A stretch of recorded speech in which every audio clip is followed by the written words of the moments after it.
आज की समिट की आधिकारिक तौर पे शुरुआत करते हुए सर्वप्रथम हम ज्ञान की देवी माँ सरस्वती का आवाहन करते हैं और इस अवसर पर शुभ आगाज के लिए मैं आमंत्रित करना चाहूँगी मंच पर माननीय श्री कबासी लखमा, और साथ ही मैं निवेदन करना चाहूँगी उनके साथ दीप प्रज्वलन के लिए हमारे साथ मंच पर जुड़ेंगे माननीय श्री संजय सिंधवानी जी, जो कि CEO of Indian express media services online हैं। मैं आप दोनों से निवेदन करना चाहूँगी दीप प्रज्वलन करके आज के हमारे इस कार्यक्रम की आधिकारिक तौर पर शुरुआत करें।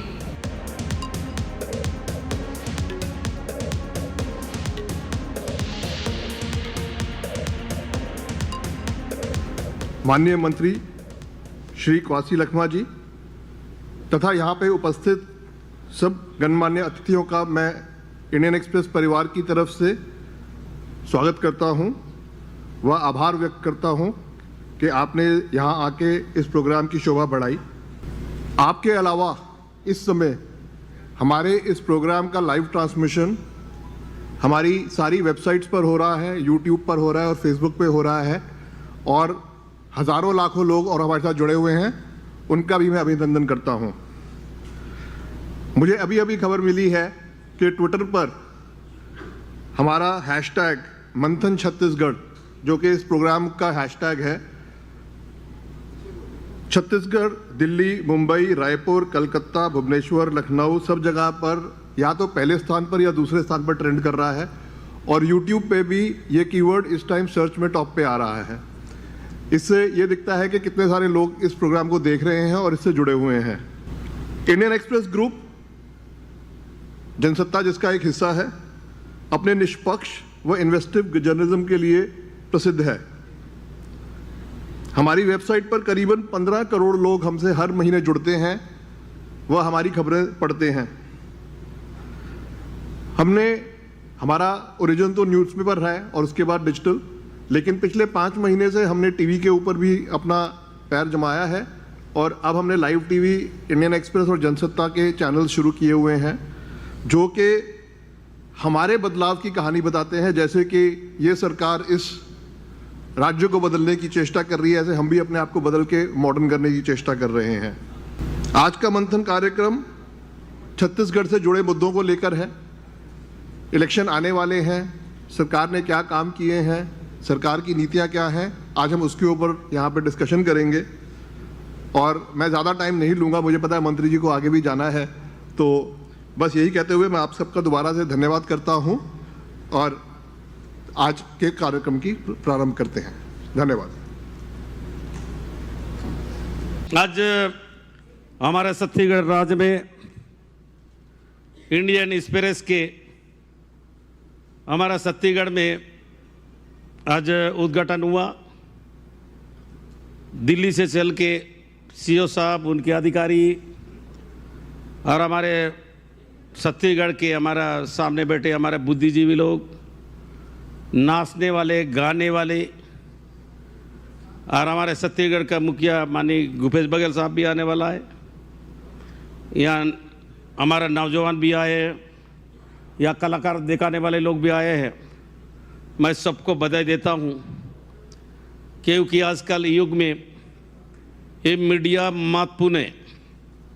देश का विकास, देश का निर्माण, राजनीति के डिस्ट्रिक्ट में भी, हर समाज में भी, हर विकास में भी बहुत रोल रहता है। हर बात को छत्तीसगढ़ का जनता, छत्तीसगढ़ के लोग रुचि से देखते हैं। आज इस बात का भी कुछ ही है, छत्तीसगढ़ राज्य बन के लगभग 23 साल हुआ है। 23 साल में अधिकतर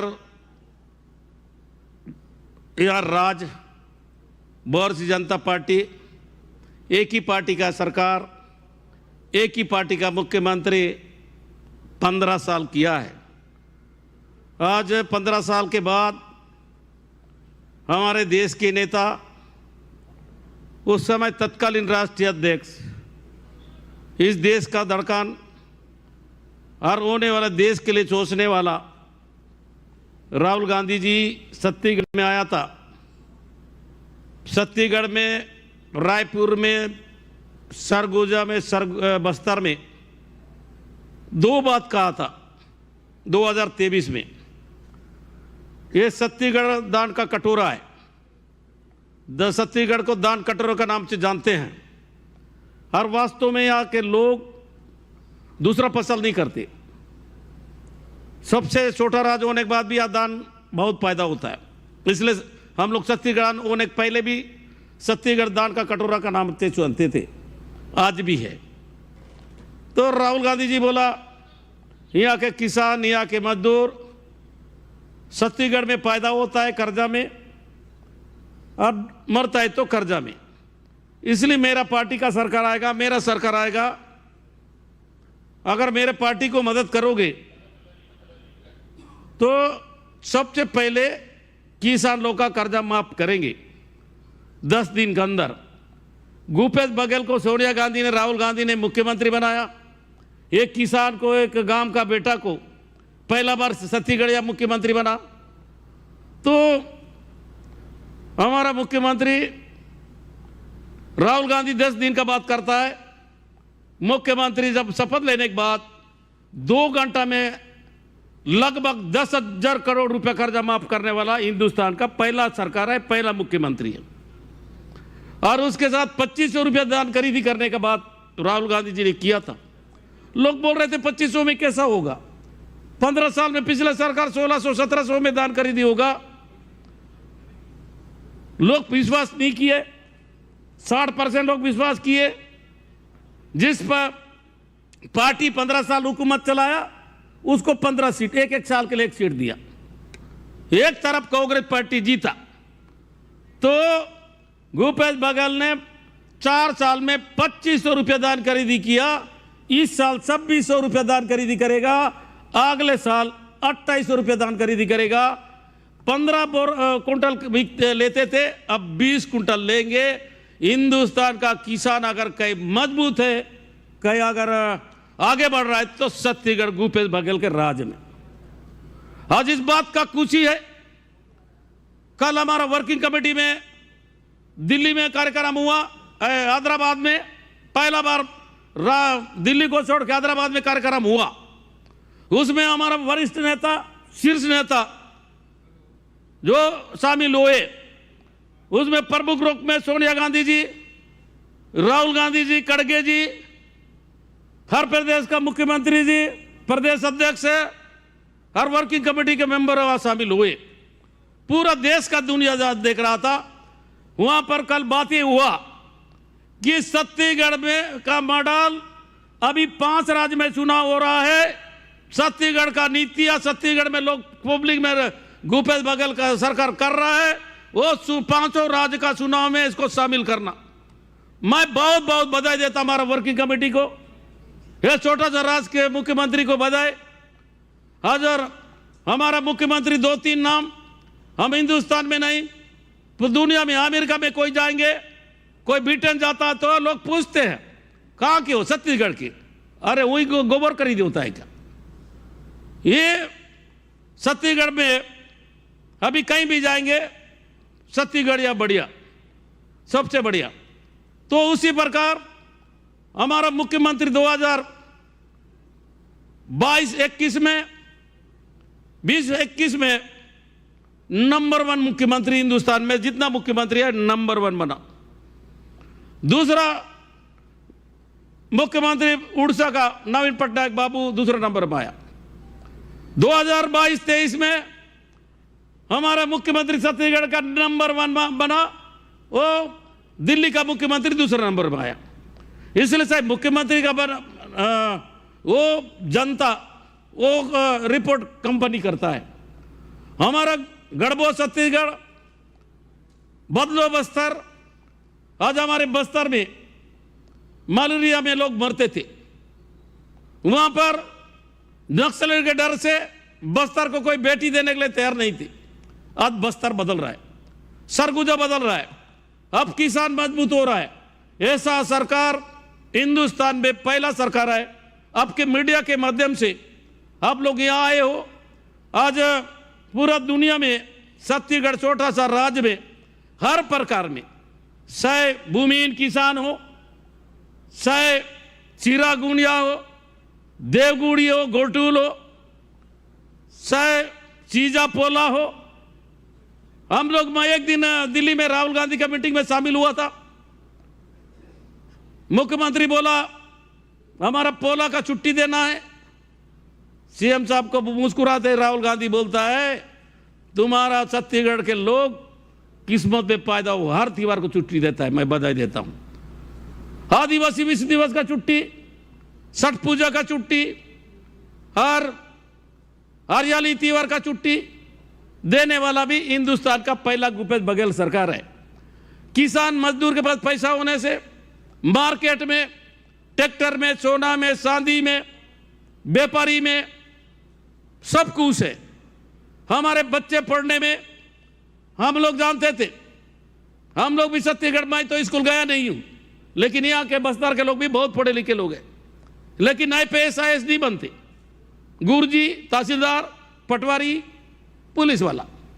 भूपेश बघेल जानता है छत्तीसगढ़ के लोग पढ़ने में, बस्तर के लोग कमी नहीं है, लेकिन IPS IAS क्यों नहीं बनता? इसका एक ही कारण है, इंग्लिश नहीं आता, IPS IAS नहीं बनता। इसलिए आत्मानंद स्कूल खोल के आने वाला 10 साल 20 साल के बाद अभी हमारे कलेक्टर आता है तमिलनाडु से, कर्नाटक से, बिहार से, और 10-20 साल के बाद छत्तीसगढ़ का नौजवान, बस्तर के नौजवान वहां कलेक्टर बन के जाएंगे तमिलनाडु में। यह काम भी सिर्फ भूपेश बघेल का सरकार किया है। आज हम लोग छत्तीसगढ़ गाना, विधानसभा शुरुआत होता हो, कैबिनेट का बैठक होता है, तो बच्चे स्कूल में शुरुआत होता है, तो छत्तीसगढ़ का नारा के साथ हम शुरुआत करते हैं। कितना गर्व है छत्तीसगढ़ महतारी। अब छत्तीसगढ़ महतारी के साथ हम लोग कौशल्या माता, राम भगवान पद, कोई भी चीज में बच्चे से लेकर, सीरा गुणिया से लेकर पटेल, कोटवार, आम आदमी को फायदा पहुंचाने का काम यहाँ के मुखिया भूपेश बघेल करता है। और उसका देखा देखी राष्ट्रीय प्रदेश भारत सरकार ने कई काम हम लोग को देता नहीं, भेदभाव करता है छत्तीसगढ़ के साथ। लेकिन छत्तीसगढ़ का नीति आयोग बैठक में जाता है हमारा मुख्यमंत्री, नीति आयोग बैठक में ताली मार के स्वागत करता है, यही छत्तीसगढ़ गोबर खरीदने वाला। तो मेरा मतलब है, लोकतंत्र में जो मुख्यमंत्री बनता है जनता के लिए बनता है, जनता का सेवा करने के लिए बनता है। उसका प्रचार आने वाला पीढ़ी सामने जो बैठे हैं इन लोग भी देखेंगे। और व्यापारी हो, उद्योगपति हो, जिस राज्य में पीने का पानी हो, बिजली हो, उस पर राज्य में व्यापार भी चलता है। कोरोना महामारी आया, हमारे यहाँ व्यापार बंद नहीं हुआ, यहाँ के लोग मेहनत किए हर चीज को। मैं इस बात को भी कुछ ही है, 2 साल कोरोना आने के बाद छत्तीसगढ़ ऐसा राज्य है कि ऑक्सीजन में दिल्ली हमारा राजधानी, राष्ट्रपति वहां रहता है, प्रधानमंत्री रहता है, सेना प्रमुख रहते हैं। उस राज्य में भी हॉस्पिटल में परेशान होते थे, ऑक्सीजन नहीं मिलते थे। उस समय छत्तीसगढ़ सरकार ने मदद किया है, वो ऑक्सीजन पहुंचाया दिल्ली में। तुम्हारा गुजरात में, तुम्हारा ईपी में, तुम्हारा उत्तर प्रदेश में, तुम्हारा बंबई में, तुम्हारा तमिलनाडु, केरला में, क्या नाम, कर्नाटक, बंगलोर में। इस बात का खुशी है, हम छत्तीसगढ़ के रहने वाले लोग हम गर्व के साथ कर सकते हैं। यहाँ पर कोई कमी नहीं है, ना बिजली हो, बैलाडीला हो, टोरा हो, महुआ हो। उस राज्य में आज हमारे सरकार ने बहुत अच्छा काम कर रहा है। ये चुनाव का साल है, चुनाव में हमारा वर्किंग कमेटी जो निर्देश दिया है, ये छत्तीसगढ़ मॉडल पूरा देश में घूमेगा और देश में 5 राज्य में कांग्रेस का सरकार बनेगा। छत्तीसगढ़ में भूपेश बघेल मुख्यमंत्री पुनः बनेगा और देश का लोग, देश का नौजवान, किसान, मजदूर, व्यापारी देख रहा है। देश में 2024 में राहुल गांधी प्रधानमंत्री बनेगा, कोई रोकेगा नहीं। धन्यवाद, नमस्कार, जय हिंद।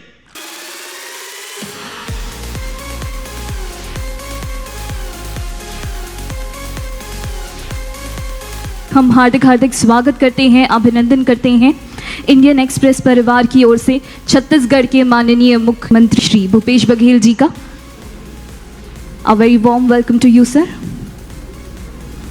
मुख्यमंत्री जी, आपका जनसत्ता मंथन में बहुत बहुत स्वागत है और समय निकालने के लिए बहुत बहुत धन्यवाद भी। जी नमस्कार। ये आपके राज्य में पहली बार हम लोग छत्तीसगढ़ के वर्तमान और भविष्य पर चर्चा करने के लिए जमा हुए हैं और इस उम्मीद के साथ कि इस मंथन से एक ऐसी विचारधारा निकलेगी जो राज्य के भविष्य को मजबूत दिशा की ओर ले जाएगी। तो सबसे पहले हम आपसे ये जानना चाहते हैं कि जब आप 2018 में मुख्यमंत्री बने, उस समय आपके सामने राज्य को लेकर सबसे बड़ी क्या 2-4 ऐसी चुनौतियां थी जिसको लगा कि सबसे पहले इसको एड्रेस करने की ज़रूरत है? ये जो सवाल है ये छत्तीसगढ़ बनने से पहले का सवाल है और छत्तीसगढ़ बनने के बाद भी वो सवाल जस के तस रहे। वो सवाल खड़े ही थे, उस पर कोई निदान हुआ नहीं। दरअसल ये प्रदेश किसानों का प्रदेश है। वनांचल में रहने वाले हमारे, चाहे सुदूर बस्तर के साथी हों या सरगुजा के लोग हों, उनकी जो समस्या है उसमें उसके तरफ कोई पहल की गई नहीं और देखते देखते 18 साल बीत गया और लोगों को लगा कि हम तो मध्य प्रदेश में ही ठीक थे। छत्तीसगढ़ में आके हमको वो जो चीज़, जो बातें सबके मन में थी, जो सपने थे, वो तो पूरा हुआ नहीं, उस दिशा में कोई प्रयास हुआ नहीं और इसलिए उन सारे सवालों के उत्तर देने की हम लोग कोशिश किए और उसमें सबसे पहला ये है कि किसानों को अपने पैरों में खड़ा करना। ऋण माफ़ी से लेके बिजली सस्ती दर में उपलब्ध कराना, बिजली बिल हाफ करना, सिंचाई कर माफ करना और उसके बाद उसके जो उत्पादन लागत है, भारतीय जनता पार्टी हमेशा कहे थे 2014 में हम स्वामीनाथन कमेटी की रिपोर्ट लागू करेंगे, लेकिन वो तो हुआ नहीं। आय दोगुने करने की बात कही गई थी, वो हुआ नहीं। किसान लगातार आत्महत्या कर रहे थे। ऐसे में हम लोगों ने 2500 रुपये में धान खरीदी का फैसला किया। तो एक बड़ा बदलाव किसानों के जीवन में आया। दूसरा,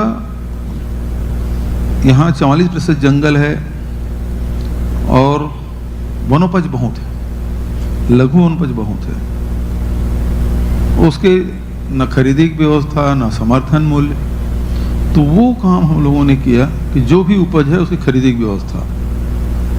तो पहले तो 7 प्रकार के लघु वनोपज खरीदे जाते थे, अब 67 प्रकार के लघु वनोपज खरीदे जा रहे हैं। उसका वैल्यू एडिशन कर रहे हैं, तो लोगों के हाथ में पैसा आया।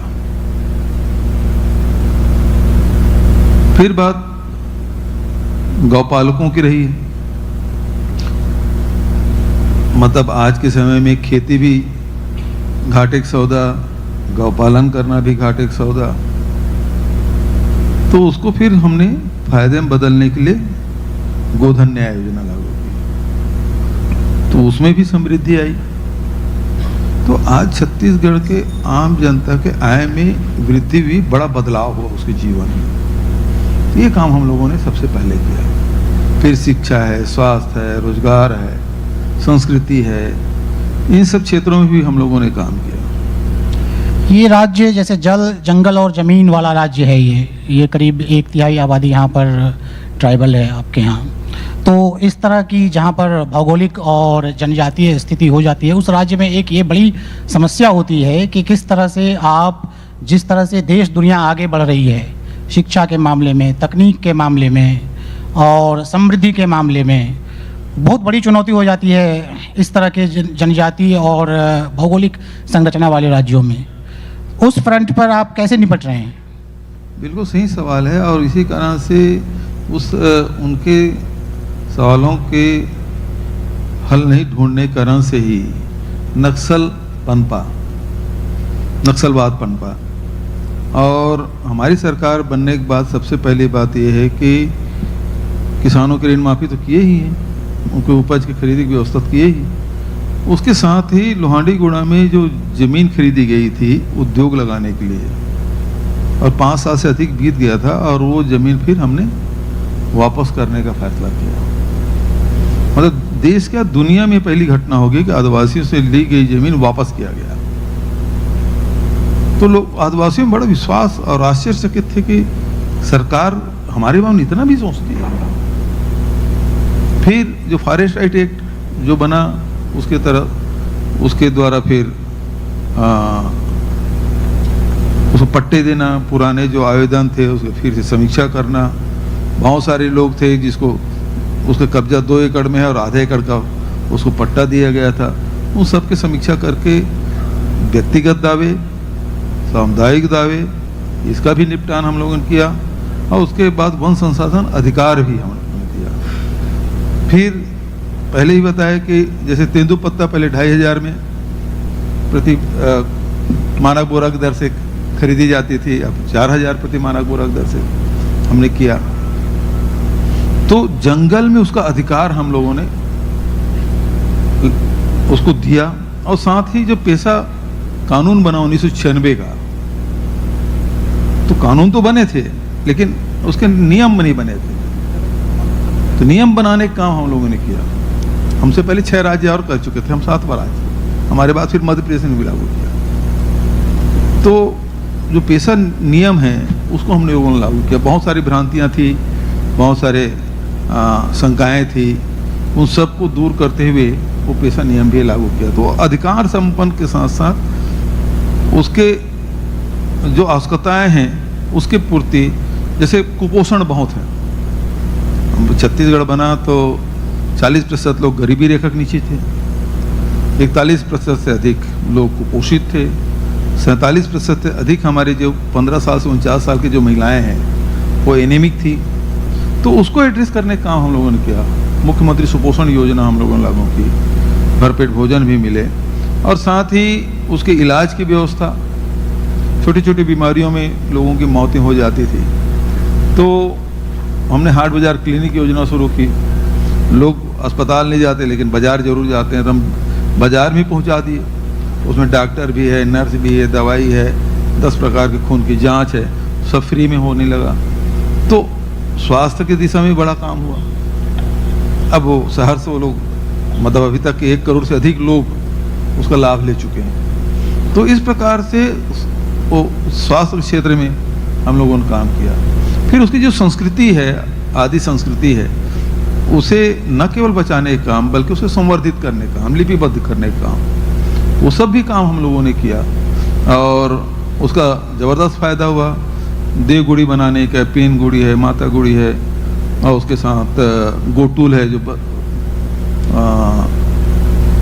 जो नारायणपुर अबूझमाड़ का जो क्षेत्र है, और उससे लगे हुए और ज़िले हैं, वहाँ गोटूल की परंपरा रही है, उसका भी निर्माण हम लोगों ने किया। तो और फिर बादल नाम की एक संस्था भी बनाई जगदलपुर के पास ही आसना गांव में। वहाँ सब उसके जो आर्ट है, लिटरेचर है, कल्चर है, उस सब को सहेजने का काम। तो ये सब काम हम लोगों ने किया। और फिर उसके बाद जितनी भाषा हमारे यहाँ, तो बहुत सारी बोलियाँ हैं आदिवासियों की, चाहे कुड़ुक कहें, सरगुजिया कहें, भद्रा कहें, सादरी कहें, और इधर हल्बी, गोड़ी, मुरिया, मारिया, बहुत सारी बोली। उसे फिर लिपिबद्ध करना, उसके बाद उसके अब हम लोगों ने तय किया कि प्राथमिक शाला में उसके पढ़ाने की भी काम करें, एक सब्जेक्ट वो भी रहे। तो उनको लगा कि ये सरकार हमारे लिए काम कर रही है। जी, अब हमने जैसे कल कई सारे लोगों से यहाँ बात की और कल रात को थोड़ा सड़क पर हम घूमने भी निकले थे, तो जो हमने देखा, अब राज्य को बने करीब 23 साल हो गए, मतलब युवा राज्य हो गया है बिल्कुल। तो जो युवा हैं, जो राज्य बनने के बाद और अब 23 साल 25वें साल होने की ओर जा रहे हैं, उनका जो एस्पिरेशन है, आपने अबूझमाड़ का जिक्र किया, बस्तर का इलाका है, वहाँ के युवाओं का सपना है कि हम रायपुर जाएं और रायपुर में रहें, रायपुर की जो शहरी ज़िंदगी है उसको। और उसके लिए क्या चाहिए? उसके लिए चाहिए पढ़ाई और उसके लिए चाहिए कमाई, मतलब उसकी जेब में पैसा होना चाहिए और वो पढ़ने के लिए अच्छी शिक्षा की व्यवस्था हो और फिर उस शिक्षा का वो उपयोग करे। उस मोर्चे पर रायपुर में हमको 25 साल का राज्य के होने के मद्देनज़र उस स्तर पर रायपुर में भीड़ नहीं दिखी युवाओं की। क्या लगता है आपको? समझा नहीं, युवाओं की भीड़ नहीं दिखी मतलब? युवाओं की भीड़ मतलब युवाओं का जो एस्पिरेशन है, ज़्यादातर आबादी यहाँ पर जो है आदिवासी इलाकों में है और अपेक्षाकृत कम विकसित शहरों में है। वो युवा ज़रूर चाहते हैं कि हम जो है, जो हमारा भविष्य है, जो आज वर्तमान है, उससे हमारा उत्तम भविष्य हो। उसके लिए मतलब उसकी ज़िंदगी का स्तर, बड़े शहर में जाए मतलब ज़िंदगी का स्तर हमारा सुधरे। रायपुर आने का मतलब ये है हमारा। लेकिन वो संख्या उतनी हमको नहीं दिखी। उस स्तर पर क्या युवाओं का भविष्य संवरा है, बेहतर हुआ है, ये हम जानना चाह रहे हैं। देखिए, हम लोग बच्चों से लेके जो युवा हैं उनके लिए हम लोगों ने कार्यक्रम दिया हुआ है। सबसे पहली बात ये है कि जो शहरी क्षेत्र हो, जो ग्रामीण क्षेत्र हो, सबसे ज़्यादा चिंता होती है बच्चों के पढ़ाई की। और मिडिल क्लास या लोअर मिडिल क्लास या गरीब लोग तो सोच भी नहीं सकते कि अंग्रेजी माध्यम में हम अपने बच्चों को पढ़ाएं। और ऐसे में हम लोगों ने करीब 700 750 स्कूल स्वामी आत्मानंद अंग्रेजी स्कूल के खोले और वो निःशुल्क पढ़ाई हो रही है, चाहे वो शहर हो चाहे ग्रामीण क्षेत्र हो। समान रूप से इस जो शासकीय योजना है उसका लोगों ने प्रशंसा की है। तो ये जो भार पड़ रहा था मिडिल क्लास पे, वो बोझ हमने कम किया। और साथ ही शहर के लिए भी अनेक कार्यक्रम, व्यापार व्यवसाय बढ़ाने के लिए, उद्योग बढ़ाने के लिए हम लोग अनेक कदम उठाए। मतलब मैं समझता हूँ कि उद्योग नीति हमारा सबसे बढ़िया है। व्यापार वर्ग के लोग आए तो सबसे पहले व्यापारी क्या चाहिए, उसके ग्राहक आए और उसके सामान बिके। तो हमने तो ग्राहकों की जेब में पैसा डाल दिया है, गाँव वालों की जेब में पैसा डाला है, तो शहर में व्यापार व्यवसाय चल ही रहा है। दूसरी बात यह है कि अंग्रेजी कॉलेज भी हम लोगों ने खोला, 2 यूनिवर्सिटी, 33 महाविद्यालय, वो भी हम लोगों ने खोला। अब नए जो राजधानी है उसमें अंतर्राष्ट्रीय स्तर के स्कूल के भी निर्माण कार्य हमारा चल रहा है। और फिर जो रायपुर एयरपोर्ट है उसमें भी हम लोगों ने अभी एरोसिटी के निर्माण के लिए भी शिलान्यास किया।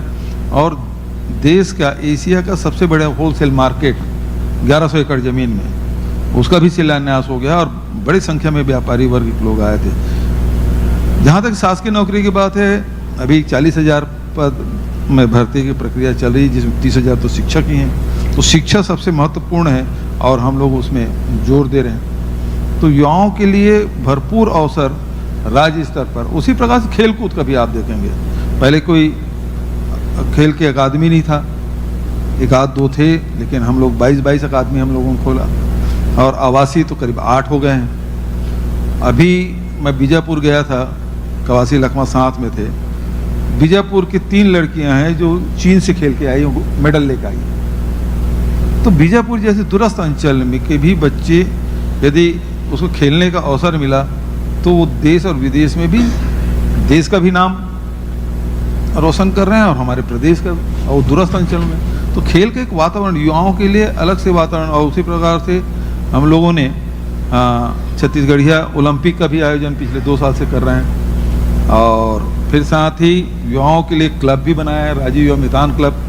ग्रामीण क्षेत्र में 11,000 पंचायत है तो 11,000 क्लब वो हैं। शहर में हमारे नगरीय क्षेत्र में 2,500 की आबादी पे एक क्लब हमने बनाया तो 2,000 क्लब वो है। तो 13,000 राजीव युवा मितान क्लब हमने बनाया है, जिसमें हर साल उसको 1 लाख रुपये देते हैं, क्वार्टरली 25,000 रुपये देते हैं, जिसमें वो विभिन्न प्रकार की जो गतिविधि हैं वो संचालित स्वयं करते हैं, चाहे खेल कूद हो, चाहे सांस्कृतिक कार्यक्रम हो, या तीज त्यौहार हो, स्वच्छता हो, शासकीय योजनाओं के प्रचार प्रसार हो, इस सब काम में वो लोग लगते हैं। तो युवाओं के लिए भी हम लोगों ने कार्यक्रम, और दूसरे जैसे अभी कल ही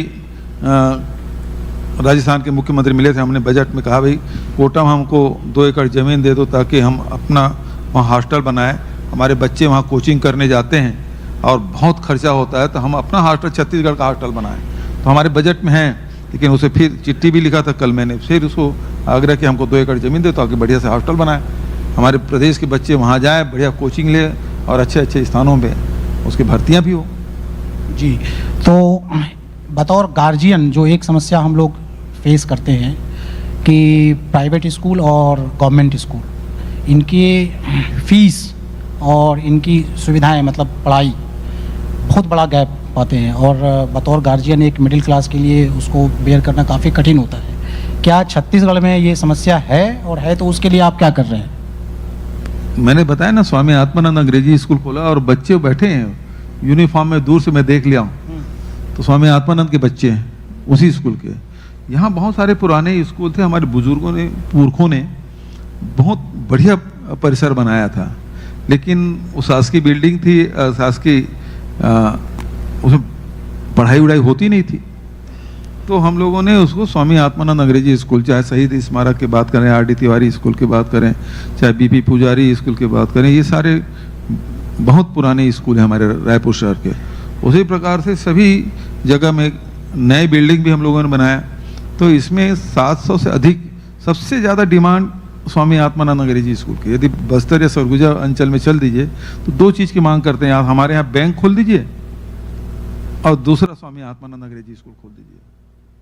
तो स्कूलों की बड़ी डिमांड शहर में भी और गांव में भी। तो इसके लिए निःशुल्क पढ़ाई, और बहुत सारे प्राइवेट स्कूल इसमें बंद भी हो गए इस चक्कर में, और स्कूल लगातार हम चल रहे हैं। अभी तक के करीब स्वामी आत्मानंद इंग्लिश अंग्रेजी स्कूल में और हिंदी स्कूल मिला के करीब 5 लाख बच्चे पढ़ाई कर रहे हैं, और लगातार डिमांड है, हम लोग धीरे धीरे उसको कर भी रहे हैं। तो ये 5 लाख बच्चे हैं, ये कुल बच्चों की कितनी संख्या है छत्तीसगढ़ में? टोटल 23-24 लाख तो होना चाहिए उसमें से। अब धीरे धीरे हम लोग बढ़ भी रहे हैं इसमें। जी, तो जब आप 2018 में सीएम बने, और जो आपने उस समय सोचा होगा, टारगेट अपने मन में कुछ सेट किया होगा कि 5 साल में हमको ये करना है, तो अगर आप अब फिर से चुनाव आने वाले हैं, 5 साल लगभग होने ही वाले हैं, तो आप अपने आप को कितने मार्क्स देंगे? अब वो देखिए, व्यवस्था तो प्रजातंत्र में चुनाव की है, चुनाव के माध्यम से पता चलता, तो रिजल्ट जब आएगा तब पता चलेगा कि कितने मार्क्स मिले। और खुद सेल्फ असिस्ट, मतलब हम लोग खुद अपने ही यदि जांच करेंगे तो मैं नहीं समझता ये उचित है। इसको तो जनता पे छोड़ देना चाहिए कि हम लोग काम किए हैं, जनता उसको तय करे कि कितना हमको मार्क्स देते हैं। जो आपके विरोधी हैं, जिनसे आपको चुनाव लड़ना है, उनका कहना है कि राज्य में करप्शन है, और जो योजनाएं, जिन योजनाओं की बात आपने की, उन योजनाओं को सिर्फ इसलिए दिया गया है कि उसके जरिए एक करप्शन किया जाए, जैसे ऋण माफ़ी या डायरेक्ट खाते में पैसा जमा करना।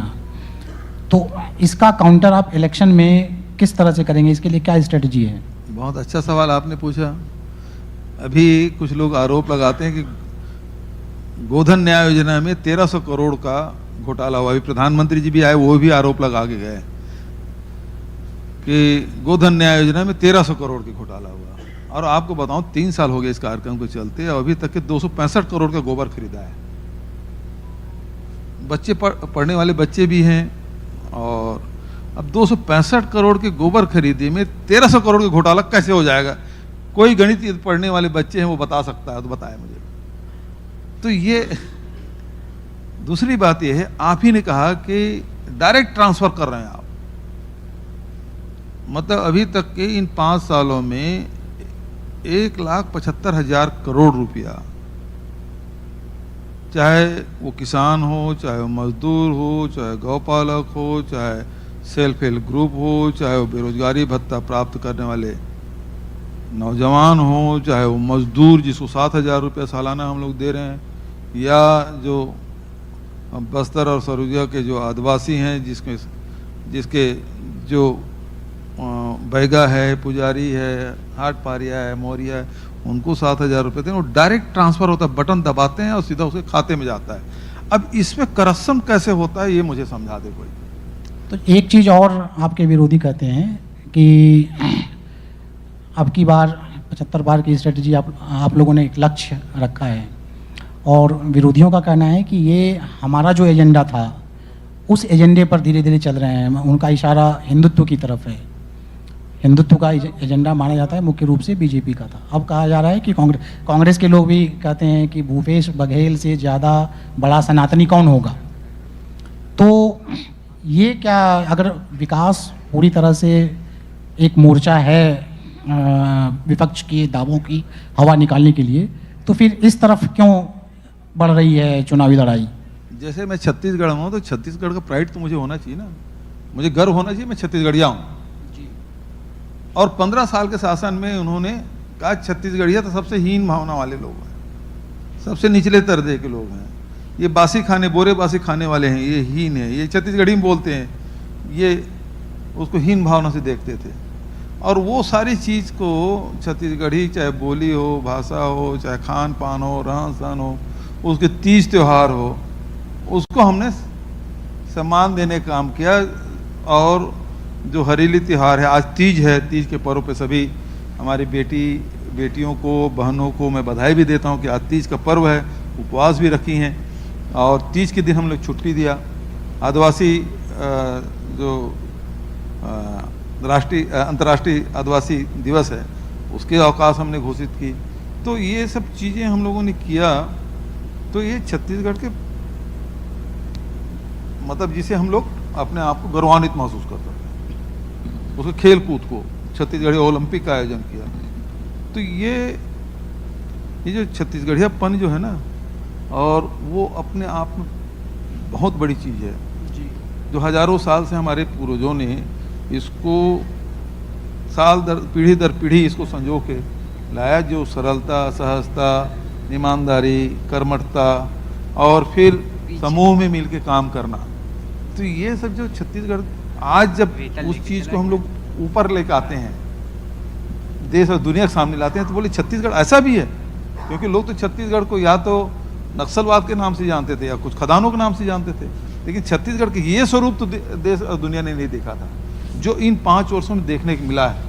तो ये हिंदुत्व वगैरह की बात नहीं है, छत्तीसगढ़ के कल्चर की बात है, छत्तीसगढ़ की संस्कृति की बात है, छत्तीसगढ़ियापन की बात है। मंदिर निर्माण, राम वनपथ गमन, ये सब इसका हिंदुत्व से कोई लेना देना नहीं, क्योंकि यहाँ की जीवन शैली है।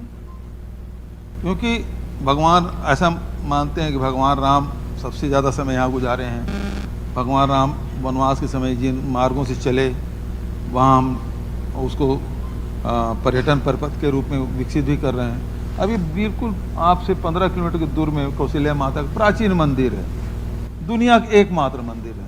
भारतीय जनता पार्टी 15 साल मौका मिला। रमेश बैस का गांव है जो अभी राज्यपाल है महाराष्ट्र के, उसके गांव में वो मंदिर है, लेकिन उन्होंने कभी ध्यान नहीं दिया कि मंदिर को सजाया जाए, संवारा जाए, देश दुनिया के सामने लाया जाए।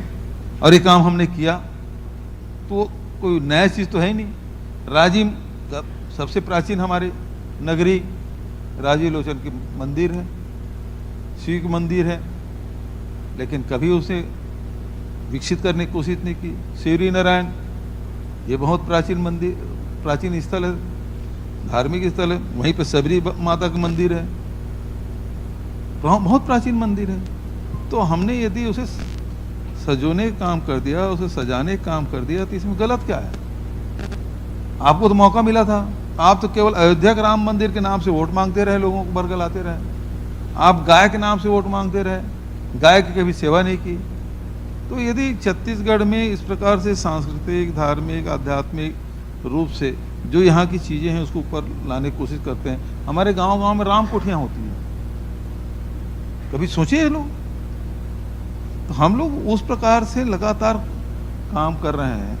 तो ये छत्तीसगढ़ के सब धरोहर है, तो इसमें उसे छीनने वाली क्या बात है?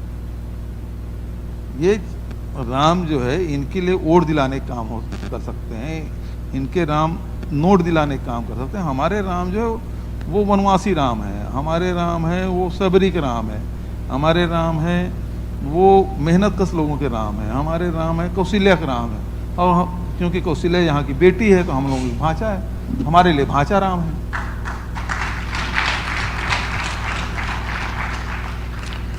आपके निजी विचार में अगर हम विकास की बात करें तो जैसे सांस्कृतिक समृद्धि की ये बात हुई जो आपने आपके हिसाब से जो आपने कही, राम वन पथ गमन और मंदिर वगैरह, सांस्कृतिक समृद्धि की बात हुई, और उसके पहले आता है आर्थिक समृद्धि, शैक्षिक समृद्धि। तो अगर हम कहें आपके निजी विचार में, इसमें पॉलिटिकल सवाल नहीं है ये, तो आप इसको 1, 2, 3 नंबर में किस क्रम में रखना चाहेंगे? भाई सबसे पहले आज अर्थ सबसे जरूरी है। पैसा बिना आज सब सुने है, तो सबसे पहले लोगों के पास पैसा हो, उसके बाद दूसरा शिक्षा, क्योंकि शिक्षा ग्रहण करा बच्चों के यदि पढ़ाने जाएंगे तो उसकी जेब में पैसा रखना पड़ेगा भाई, उसके बिना कैसे पढ़ाई कर पाएंगे। और फिर स्वास्थ्य, तो ये क्रम तो यही होगा।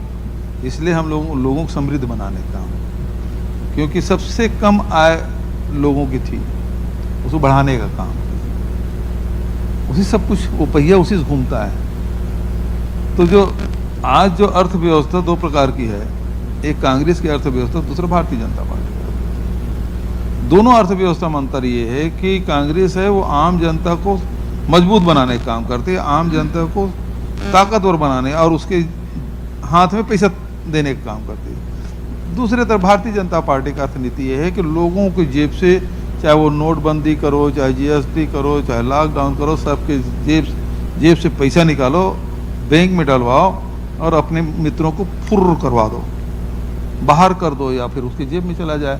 14 लाख करोड़ रुपया माफ किया बस अपने मित्रों के, किसानों के एक पैसा नहीं। हमने यहाँ 9,000 करोड़ रुपया माफ कर दिया, 9,227 करोड़ रुपया किसानों के। ये अंतर है। एक सवाल और आता है, जैसे आज यहाँ भी 3-4 दिन पहले और लगातार निकल रही है, बजरंग दल आजकल यात्रा निकाल रहा है, शौर्य यात्रा। तो जैसे कर्नाटक में कांग्रेस की ओर से ये कहा गया कि हमारी सरकार आई तो बजरंग दल को बैन कर देंगे। भूपेश बघेल का इस पर क्या रुख है? बजरंग बली जो है, बच्चे लोग याद करते हैं बजरंग बली को क्योंकि वो बलशाली बनना चाहते हैं। जो भक्त हैं वो याद करते हैं क्योंकि हनुमान जी से बड़ा कोई भक्त नहीं। जो ज्ञानी ध्यानी है वो भी उसको अपना आदर्श मानते हैं क्योंकि उससे बड़ा ज्ञानी कोई नहीं, उससे बड़ा ध्यानी कोई नहीं। लेकिन ये जो बजरंगी हैं वो बजरंग बली से अलग है। इनका केवल काम यह है कि मारना, पीटना, लूटना, पाटना, यही काम है। बजरंग बली अलग है और ये बजरंग दल अलग है।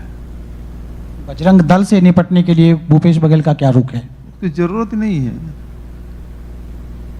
बैन करने की जरूरत नहीं है बजरंग दल को, बिल्कुल नहीं।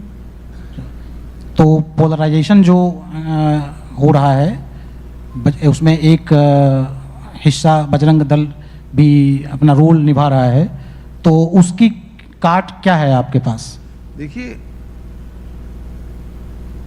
कोई भी चीज है वो बार बार यदि करने से, एक बार तो उसका लाभ मिल सकता है लेकिन बार बार करने से उसका लाभ मिलना नहीं। हर समस्या का हल वो नहीं हो सकता। आप समस्या को एड्रेस करने के लिए उसको सामने ले आते हैं, लेकिन ये राजनीति जो है देश के, समाज के, प्रदेश के लोगों की समस्या का हल करने के लिए है। महंगाई है, बेरोजगारी है ना। ये मान लो छत्तीसगढ़ से ट्रेनें रद्द हो रही है तो ये राजनीति असत्ता तय करती है कि कोयला ढुलाने वाली ट्रेन चलेगी कि यात्री ट्रेन चलेगी, ये तो वो तय करती है। उससे अब उसे धर्मांतरता से या सांप्रदायिकता से क्या लेना देना?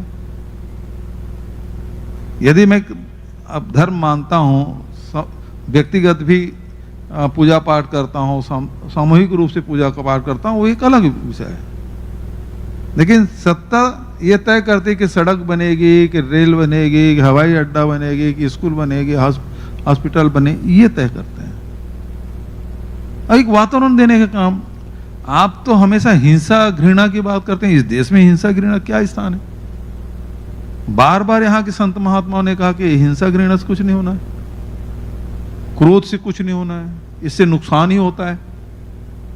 शांति, भाईचारा, प्रेम, इसी से समाज आगे बढ़ सकता है। तो इस बार जो छत्तीसगढ़ में चुनाव है उसमें क्या मुद्दे क्या हैं? छत्तीसगढ़ के विकास है, छत्तीसगढ़ की समृद्धि, छत्तीसगढ़ की शांति जो हमेशा से इसकी पहचान रही है, और छत्तीसगढ़ का विकास, इसीलिए आगे बढ़ रहे हैं। हिंदुत्व मुद्दा नहीं, हिंदुत्व मुद्दा नहीं है इस बार। यहाँ सभी धर्म संप्रदाय मानने वाले लोग हैं और सबको साथ में लेकर चल रहे हैं। जैसे हम आदिवासी नृत्य महोत्सव कराए राष्ट्रीय, दुनिया में कहीं नहीं हुआ था, हम छत्तीसगढ़ में करके बताएं, और पिछले 3 साल से चल रहा है। वहीं रामायण महोत्सव भी करा रहे हैं।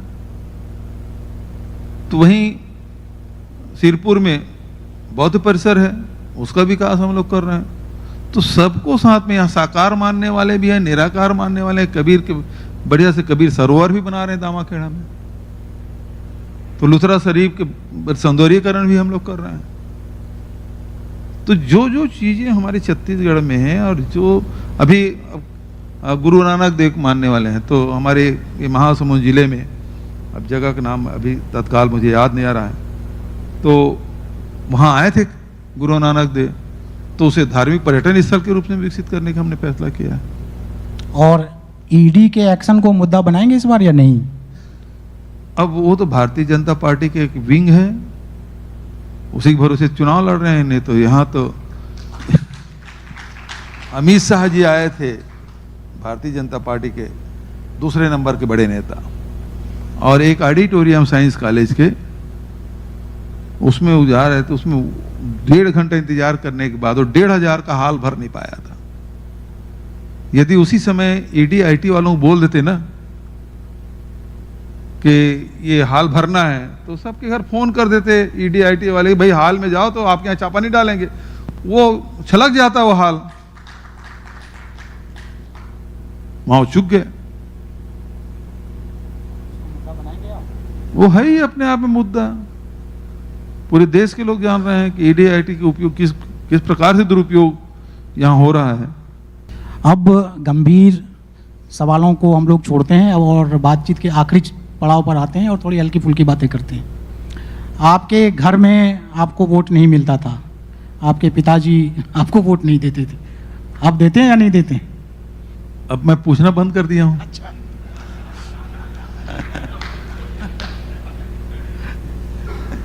पहले चुनाव में तो दिए नहीं थे, क्योंकि उस समय अब निर्वाचन आयोग ने कार्रवाई भी नहीं की उन पे। बाकायदा एक फोटोग्राफर ले गए और उन्होंने पुरुषोत्तम कौशिक जी, एक चिरंजीवी मेरे खिलाफ चुनाव लड़ रहे थे, तो उन्होंने हल्दर किसान में उन्होंने बाकायदा सील लगाया, फोटो खिंचवाया और पेपर में छपा भी। मेरे खिलाफ उन्होंने मतदान किया, वो समाजवादी थे, तो उन्होंने उसको वोट दिया। अब उसके बाद तो बैलेट पेपर तो है ना, ईवीएम आ गया, तो कैसे पूछें कि आपने किस में वोट दिया? तो आपने मतलब एक वोट को छोड़ दिया, मिले तो मिले, नहीं मिले तो नहीं मिले। हाँ, वोट व्यक्तिगत है भाई। संविधान में व्यवस्था है कि ये गुप्त मतदान है, मतदान है, गोपनीय है, तो फिर किसी से क्यों पूछना? कैनवेसिंग करते हैं, समझाते हैं कभी उनसे? हाँ, वोट मांगने के लिए मैं उसे कभी नहीं गया। आप जब दिल्ली जाते हैं और राज्य से एक बात है, जब मैं चुनाव, जब भी नामांकन भरना हो तो आशीर्वाद लेने माँ पिताजी से ले चला जाता था। अब भी जाता हूँ, अब माँ नहीं रही, अब अगले इलेक्शन में केवल पिताजी से आशीर्वाद लूंगा। जब आप दिल्ली जाते हैं, जहाँ मुख्यमंत्रियों की बैठक होती है, नीति आयोग की हो या कोई भी बैठक हो, जहाँ सारे मुख्यमंत्रियों की बैठक हो, तो आपको बैठक के अंदर ऐसा कौन सा मुख्यमंत्री है जो लगता है कि विजनरी बातें कर रहा है, राज्य की बातें कर रहा है? नीति आयोग में बहुत सारे विषय रहते हैं जिसमें अपने अपने प्रदेश के समस्याओं को रखना होता है। तो ऐसा नहीं कि फ्री हैंड दे देते हैं कि आप चलो कुछ भी बोलो, क्योंकि वो सब्जेक्ट वाइज आपको बोलना होता है। आपके पास लिखित में भी उत्तर देना है और किसी विषय को प्रेस करना है तो उसमें आपको अपनी बात रखनी है। तो उसमें बहुत सारे हैं, नीतीश कुमार जी हैं, अशोक गहलोत जी हैं, बहुत सीनियर ये लोग मुख्यमंत्री हैं, और लड़ने भिड़ने में ममता दीदी थे ही बिल्कुल आक्रामक रूप से, लेकिन आजकल आना बंद कर दिए। लेकिन नवीन बाबू और अशोक गहलोत जी बहुत अच्छे ढंग से अपनी बात रखते हैं, सीनियर हैं ये लोग।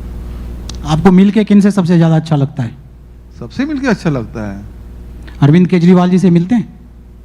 मेरे दुआ सलाम तो होती है, पहले आते थे नीति आयोग की बैठक वगैरह में तो दुआ सलाम तो हो ही जाता था। तो अब तो आपके राज्य में प्रतिद्वंदी बनकर आ रहे हैं, आने दीजिए ना, अच्छा बात है। कुछ तो क्या इसमें लड़ाई किस बात की है? कोई मेरे व्यक्तिगत दुश्मन थोड़ी है। नहीं, उसको लेके कोई स्ट्रेटजी बना रहे होंगे आप लोग? उसके लिए रणनीति बनाने की जरूरत नहीं है। आप मतलब राज्य में कोई फैक्टर नहीं है? नहीं है, यहाँ केवल भारतीय जनता पार्टी है। भारतीय जनता पार्टी और कांग्रेस की लड़ाई है।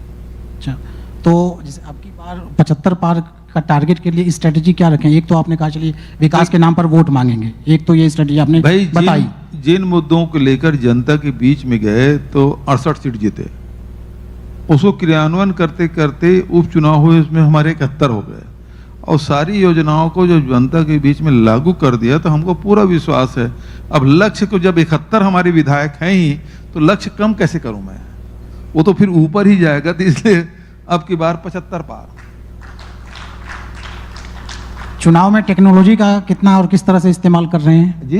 टेक्नोलॉजी का कितना और किस तरह से इस्तेमाल कर रहे आजकल हैं? तो टेक्नोलॉजी का बड़ा महत्व है। किस तरह से इस्तेमाल कर रहे हैं? अब सब टेक्नोलॉजी लोग रहते हैं। हम लोग तो उस समय के भी जब वॉल राइटिंग करते थे, स्टेंसिल रहते थे, उसमें पुताई उताई करते थे, उस समय से हम लोग देख रहे हैं। आजकल तो इलेक्ट्रॉनिक ज़माना हो गया, अब तो एआई हो गया, आर्टिफिशियल इंटेलिजेंस, वो भी अब शुरू हो गया। तो जैसे जैसे टेक्नोलॉजी आ रहा है उसका बड़ा उपयोग भी कर रहे हैं, और हर समझ के लोग हैं समाज में। पहला चुनाव कब लड़े थे आप? 93 और अब 2023। तो उस चुनाव को याद कीजिए और ये जो चुनाव लड़ने जा रहे हैं इस चुनाव को देखिए, क्या लगता है क्या बदल गया है और किस तरह से? बहुत बदलाव आ गया है। अब पहले तो इस बात पे लड़ाई हो जाती थी कार्यकर्ता, अब चुनाव 3 दिन बचा, हमारे यहाँ वॉल राइटिंग नहीं हुआ तो कार्यकर्ता इसी बात पे नाराज होते, तो फिर वॉल राइटिंग करने के लिए आदमी भेजते थे, अब तब फिर वो संतुष्ट हो जाते थे। आज वो बात नहीं है, हो ना हो, लेकिन ये है कि बराबर विचार मुद्दे जा रहे हैं, नहीं जा रहे हैं, बराबर कार्यक्रम मीटिंग हो रही है, नहीं हो रही है, और लोगों के अब अपेक्षाएं बढ़ गई है। पहले तो ये होता था कि एक गांव में एक आदमी से मिल लो तो वोट मिल जाते थे। फिर धीरे धीरे ये हुआ कि बस उसी मोहल्ले भर में गए थे, हमारे मोहल्ले नहीं आए तो फिर दूसरे मोहल्ले में चल दो, फिर तीसरे मोहल्ले में चल दो, एक एक आदमी के बीच में बैठ जाओ, मिल जाता था। अब तो स्थिति ये है कि हर आदमी चाहता है कि मुझसे प्रत्याशी मिले, मुझ तक संदेश आए। घर का मुखिया छोड़ दीजिए, उसकी धर्म पत्नी भी अपेक्षा करती है, उसके बेटे और बहू भी अपेक्षा करते हैं मुझसे मिले सीधा। ये बहुत कठिन काम है। ट्विटर, व्हाट्सएप, इससे जो अब सबको संदेश पहुंचाना आसान हो गया, तो इससे मदद मिलती है या नहीं अभी भी? उसका भी देखिए, हर व्हाट्सएप आ गया है, लेकिन आज भी इलेक्ट्रॉनिक मीडिया भी आ गया, लेकिन प्रिंट मीडिया का अभी भी असर है, हैंडबिल का भी महत्व है। ऐसा नहीं उस महत्व को खत्म कर सकते। वॉल राइटिंग का आज भी महत्व है। तो वो ऐसा है कि आप भले जेट में चल दिए, चंद्रयान में चल दिए, लेकिन बैलगाड़ी बंद नहीं हुआ है हिंदुस्तान में, वो अभी खत्म भी नहीं हुआ और चलेगा भी। जी बघेल जी, बहुत बहुत धन्यवाद आपका। Thank you. अब हम हमारे अगले टॉपिक जो कि है inclusive growth in Chhattisgarh, Chhattisgarh का समग्र विकास, इस पर चर्चा की शुरुआत करेंगे। और इस विषय पर और प्रकाश डालने के लिए मैं हमारे पैनलिस्ट को मंच पर आमंत्रित करना चाहूँगी। हमारे साथ हैं धमशील गणवीर जी, जो वन्यजीव विशेषज्ञ हैं और अभी फ़िलहाल कांगेर वैली नेशनल पार्क में डायरेक्टर हैं। हमारे साथ हैं राहुल कुमार सिंह जी, जो पुरातत्व विशेषज्ञ हैं और छत्तीसगढ़ सरकार में पुरातत्व विभाग के डिप्टी डायरेक्टर रहे हैं। हमारे साथ हैं प्रदीप शर्मा जी, जो मुख्यमंत्री के योजना नीति सलाहकार हैं, कृषि और ग्रामीण विकास से संबंधित। हमारे साथ हैं श्री राकेश चतुर्वेदी जी, जो मुख्य वन संरक्षक रहे हैं छत्तीसगढ़ के और अभी छत्तीसगढ़ राज्य जैव विविधता बोर्ड के अध्यक्ष हैं। हम इन सब से जानेंगे कि छत्तीसगढ़ जिस तरह से वन संपदा में भरपूर राज्य है और इसकी एक विरासत धरोहर है इस राज्य में, उस क्षेत्र में राज्य में क्या विकास की संभावनाएं हैं और क्या अवसर हैं। सबसे पहले हम जानना चाहेंगे गणवीर जी आपसे, छत्तीसगढ़ वन संपदा के मामले में काफ़ी धनी राज्य है और जाहिर है वन संपदा है तो वन्य जीव भी होंगे। इस लिहाज से आपको राज्य में क्या अवसर दिखाई देते हैं और उस अवसर का कितना ज़्यादा अभी तक सदुपयोग राज्य के हित में किया जा सका है? जी नमस्कार।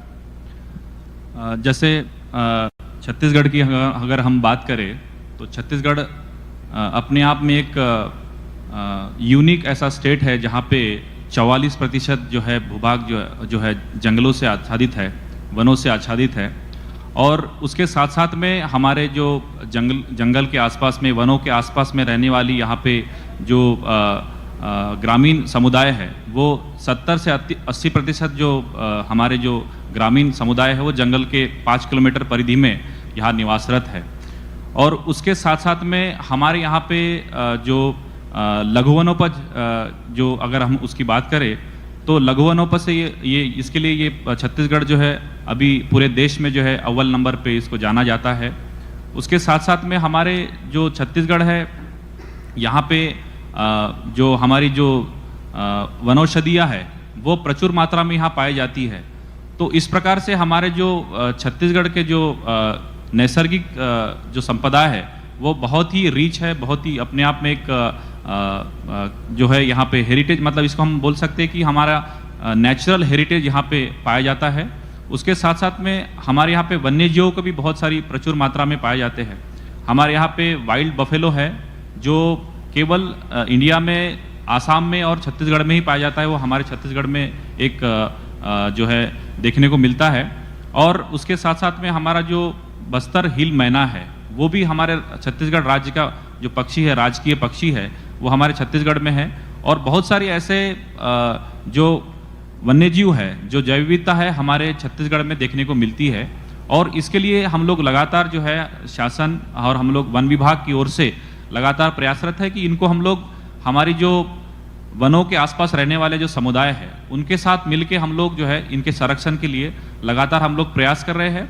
और इनके संरक्षण के साथ साथ में जो हमारे जो वनों के आसपास रहने वाले जो आदिवासी समुदाय है, जो ग्रामीण है, उनको हम लोग कैसे रोजगार के साधन, कैसे अवसर कैसे उपलब्ध करा सकते हैं, इस दिशा में भी हम लोग जो है लगातार जो है प्रयासरत है। जी राकेश जी, गणवीर जी ने जैसे बताया कि वन्य जीव के क्षेत्र में छत्तीसगढ़ में क्या संभावनाएं हैं। वन संपदा के साथ साथ फॉरेस्ट मिनरल्स भी एक राज्य में बहुत बड़ी संपदा मानी जाती है जो छत्तीसगढ़ में भरपूर मात्रा में उपलब्ध है। तो अगर हम इस लिहाज से देखें तो इस लिहाज से क्या संभावनाएं हैं और उसका कितना दोहन हो सका है अभी तक? देखिए, छत्तीसगढ़ राज्य में लगभग 20,000 गांव हैं, जिनमें से 8,000 गांव ऐसे हैं जो वन क्षेत्रों से 5 किलोमीटर की परिधि में स्थित हैं। और इन 8,000 गांव की जो अर्थव्यवस्था है वो प्रत्यक्ष या परोक्ष रूप से वनोपज पर आधारित है। जो 44% भूभाग में वन क्षेत्र हैं छत्तीसगढ़ में, वो बहुत ही महत्वपूर्ण काष्ठ प्रजाति के हैं और लघु वनोपज से भरपूर है। वर्ष 2018 में मैं ये बताना चाहूँगा कि तेंदुपत्ता जो एक बहुत ही महत्वपूर्ण लघु वनोपज है और लगभग 14 लाख परिवार जो पूर्णतः वनवासी हैं, वन क्षेत्रों में निवास करते हैं, उनकी आजीविका का एक बहुत बड़ा साधन लघु वनोपज का संग्रहण है। वर्ष 2018 में तेंदुपत्ते का जो संग्रहण मूल्य था वो 2,500 रुपये प्रति मानक बोरा था। 7 लघु वनोपज थे जो न्यूनतम समर्थन मूल्य पर सरकार क्रय करती थी।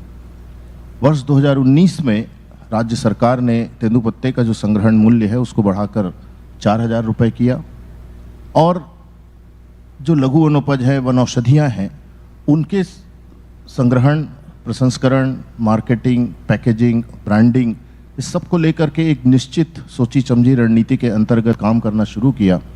और आज वर्तमान में करीब 39 लघु वनोपज ऐसे हैं जो केंद्र सरकार के द्वारा निर्धारित न्यूनतम समर्थन मूल्य पर क्रय किए जाते हैं, और 28 लघु वनोपज ऐसे हैं जिनका न्यूनतम समर्थन मूल्य राज्य सरकार ने डिक्लेयर किया है, जिसमें मिलेट है, रैली कोसा है, अमचूर है, जामुन है, ऐसे बहुत सारे वनोपज हैं।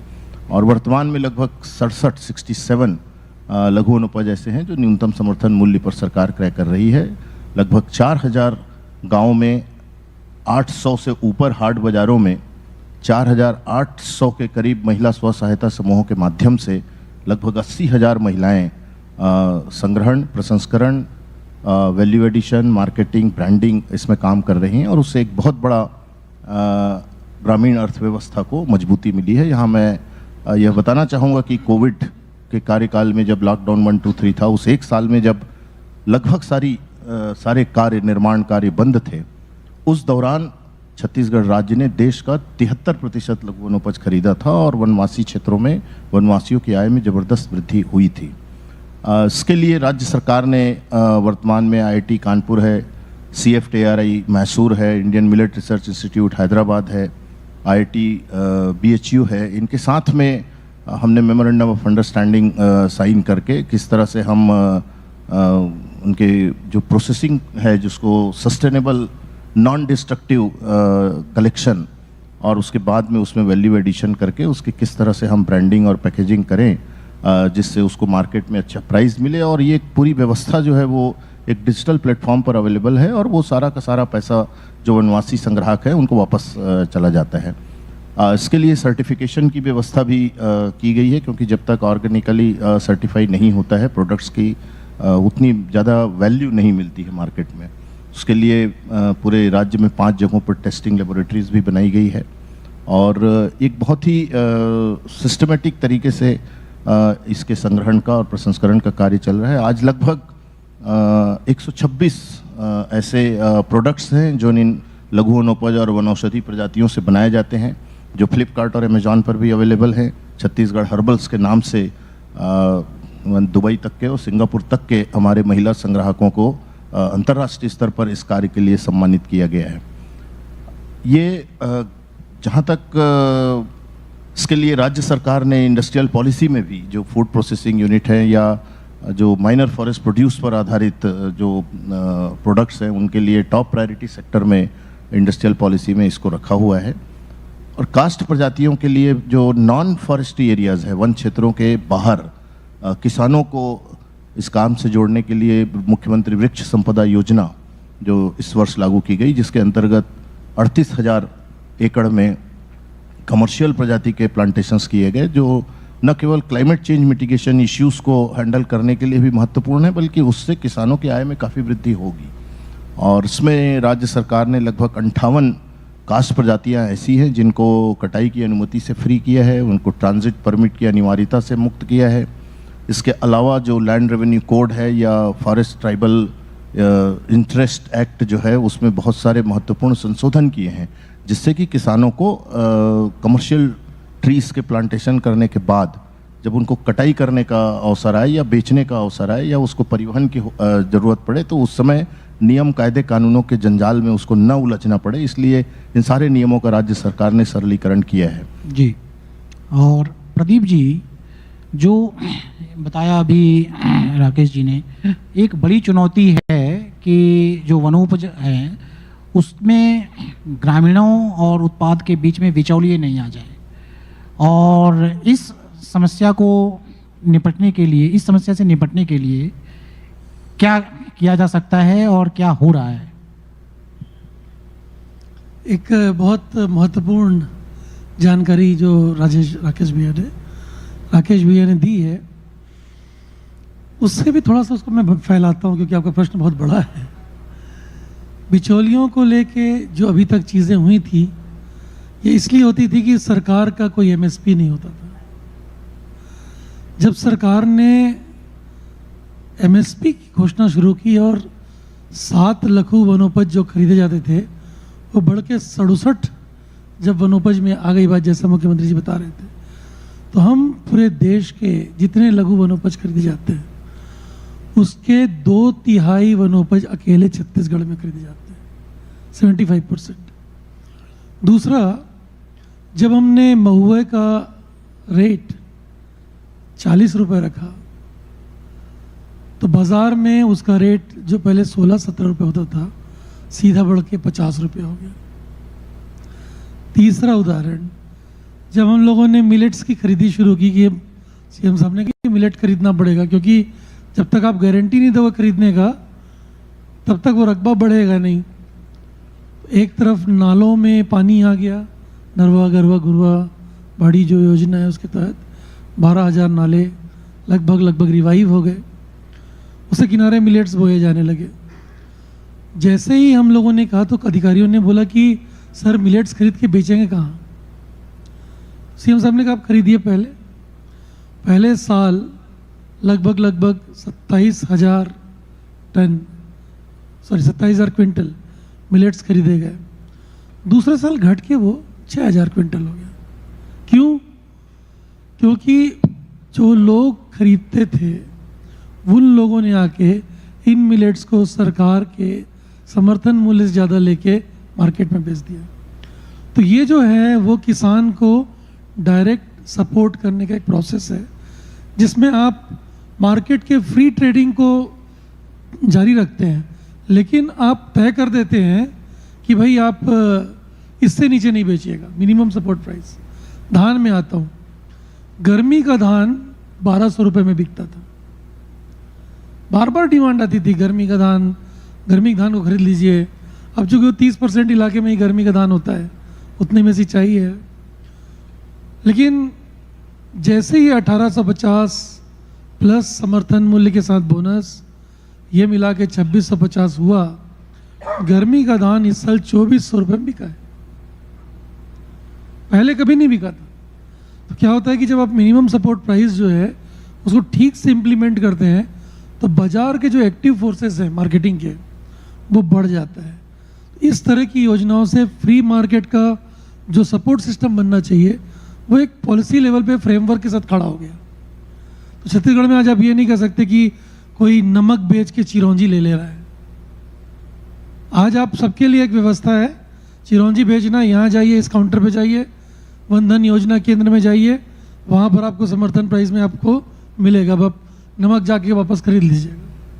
वैसे तो अब नमक खरीदने की भी ज़रूरत नहीं है, सरकार इतना नमक बांट रही है।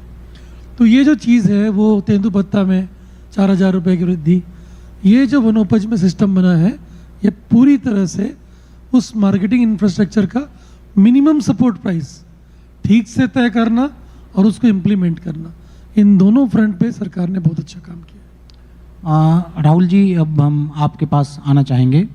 जो पुरातात्विक धरोहर है वह एक सांस्कृतिक विरासत का प्रतीक है, और अगर उसका अच्छे से विकास नहीं हो तो एक जो राज्य को हीन बताया जाता है, जो अभी कुछ दिन पहले बात हो रही थी, तो उसका असर इस पर पड़ता है। और अगर उसका विकास सही तरीके से हो जाए तो फिर राज्य की सांस्कृतिक विरासत के रूप में समृद्धि सामने आती है।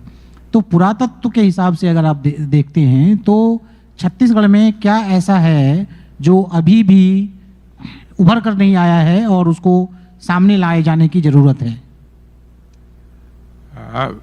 एक तो सबसे पहली बात जो आपने कही कि होता यह है कि सभ्यता या संस्कृति को कई बार विकास का हमारा जो आमतौर से मानक या मान्यता होती है वो बहुत शहरीकरण, बाजारीकरण, मशीनीकरण, औद्योगिकरण, इस तरह की हमारी मान्यता विकास को लेकर होती है। लेकिन छत्तीसगढ़ उन कुछ राज्यों में से है जिनको जैसा कि अभी बात हो रही थी 44% वन है, तो वन है इसका मतलब ये जंगली प्रदेश नहीं है, बल्कि ये तो हमारे अपने संस्कृति के रक्षण का ये आंकड़ा है कि हम अपने प्राकृतिक संसाधनों को कितना सुरक्षित या बचा के रख पाते हैं। और यही बात हमारी पुरातात्विक समृद्धि के साथ, संपदा के साथ, हमारी सांस्कृतिक समृद्धि के साथ ये हुआ है, क्योंकि बस्तर जिसको यूँ जंगल, आदिवासी या वन्य पशु पक्षियों के लिए जाना जाता है, उतना ही महत्वपूर्ण पुरातत्व की दृष्टि से है, उतना ही महत्वपूर्ण संस्कृति की दृष्टि से है। ढेर सारे ऐसे स्थल हैं। 5वीं शताब्दी का बौद्ध स्ट्रक्चरल संरचनात्मक चैत्य है जो देश का दुर्लभतम उदाहरण 5वीं शताब्दी का बौद्ध, ये घोंगापाल में नारायणपुर से अंदर।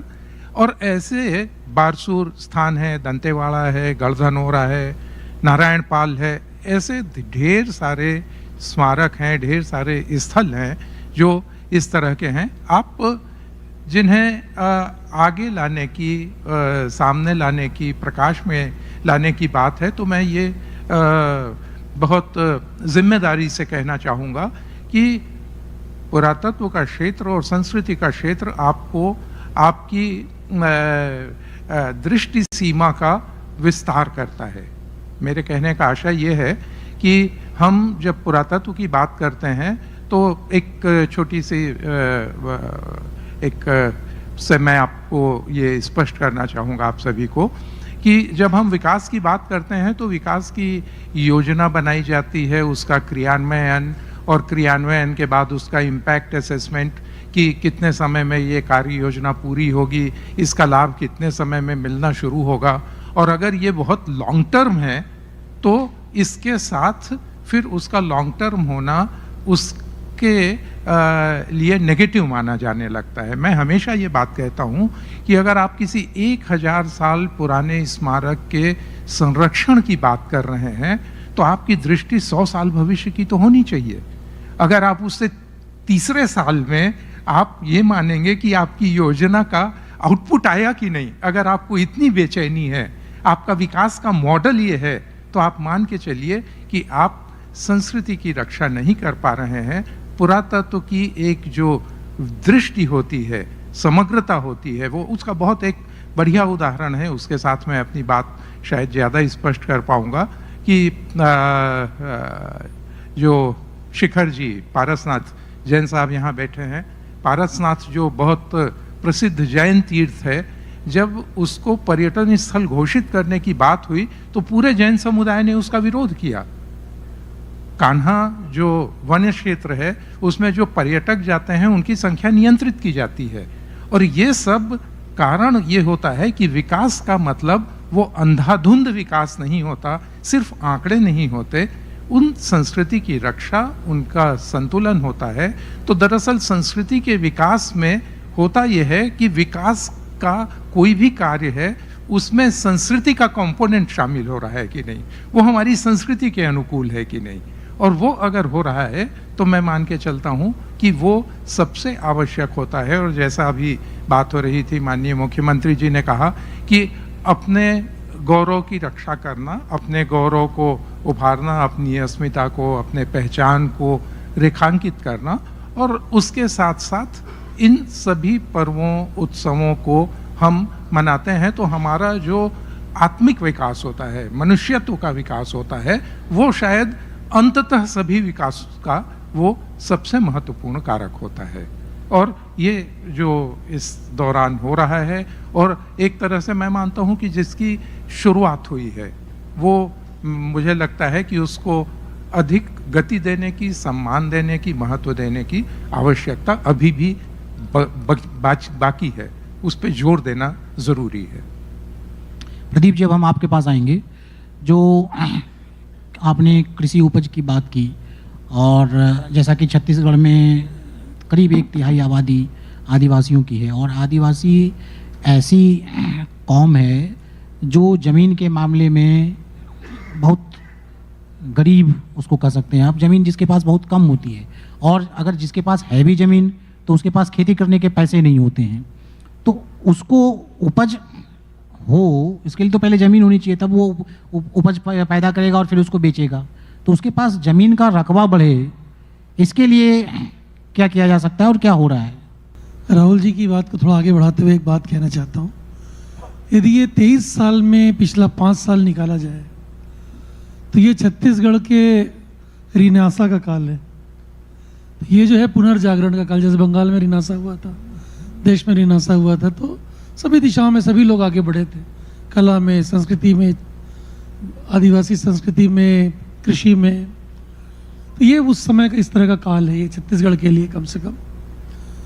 दूसरी बात ये मैं थोड़ा करेक्ट करना चाहूँगा आपको कि मैदानी इलाकों में लगभग 18% लोग लैंडलेस लेबर है।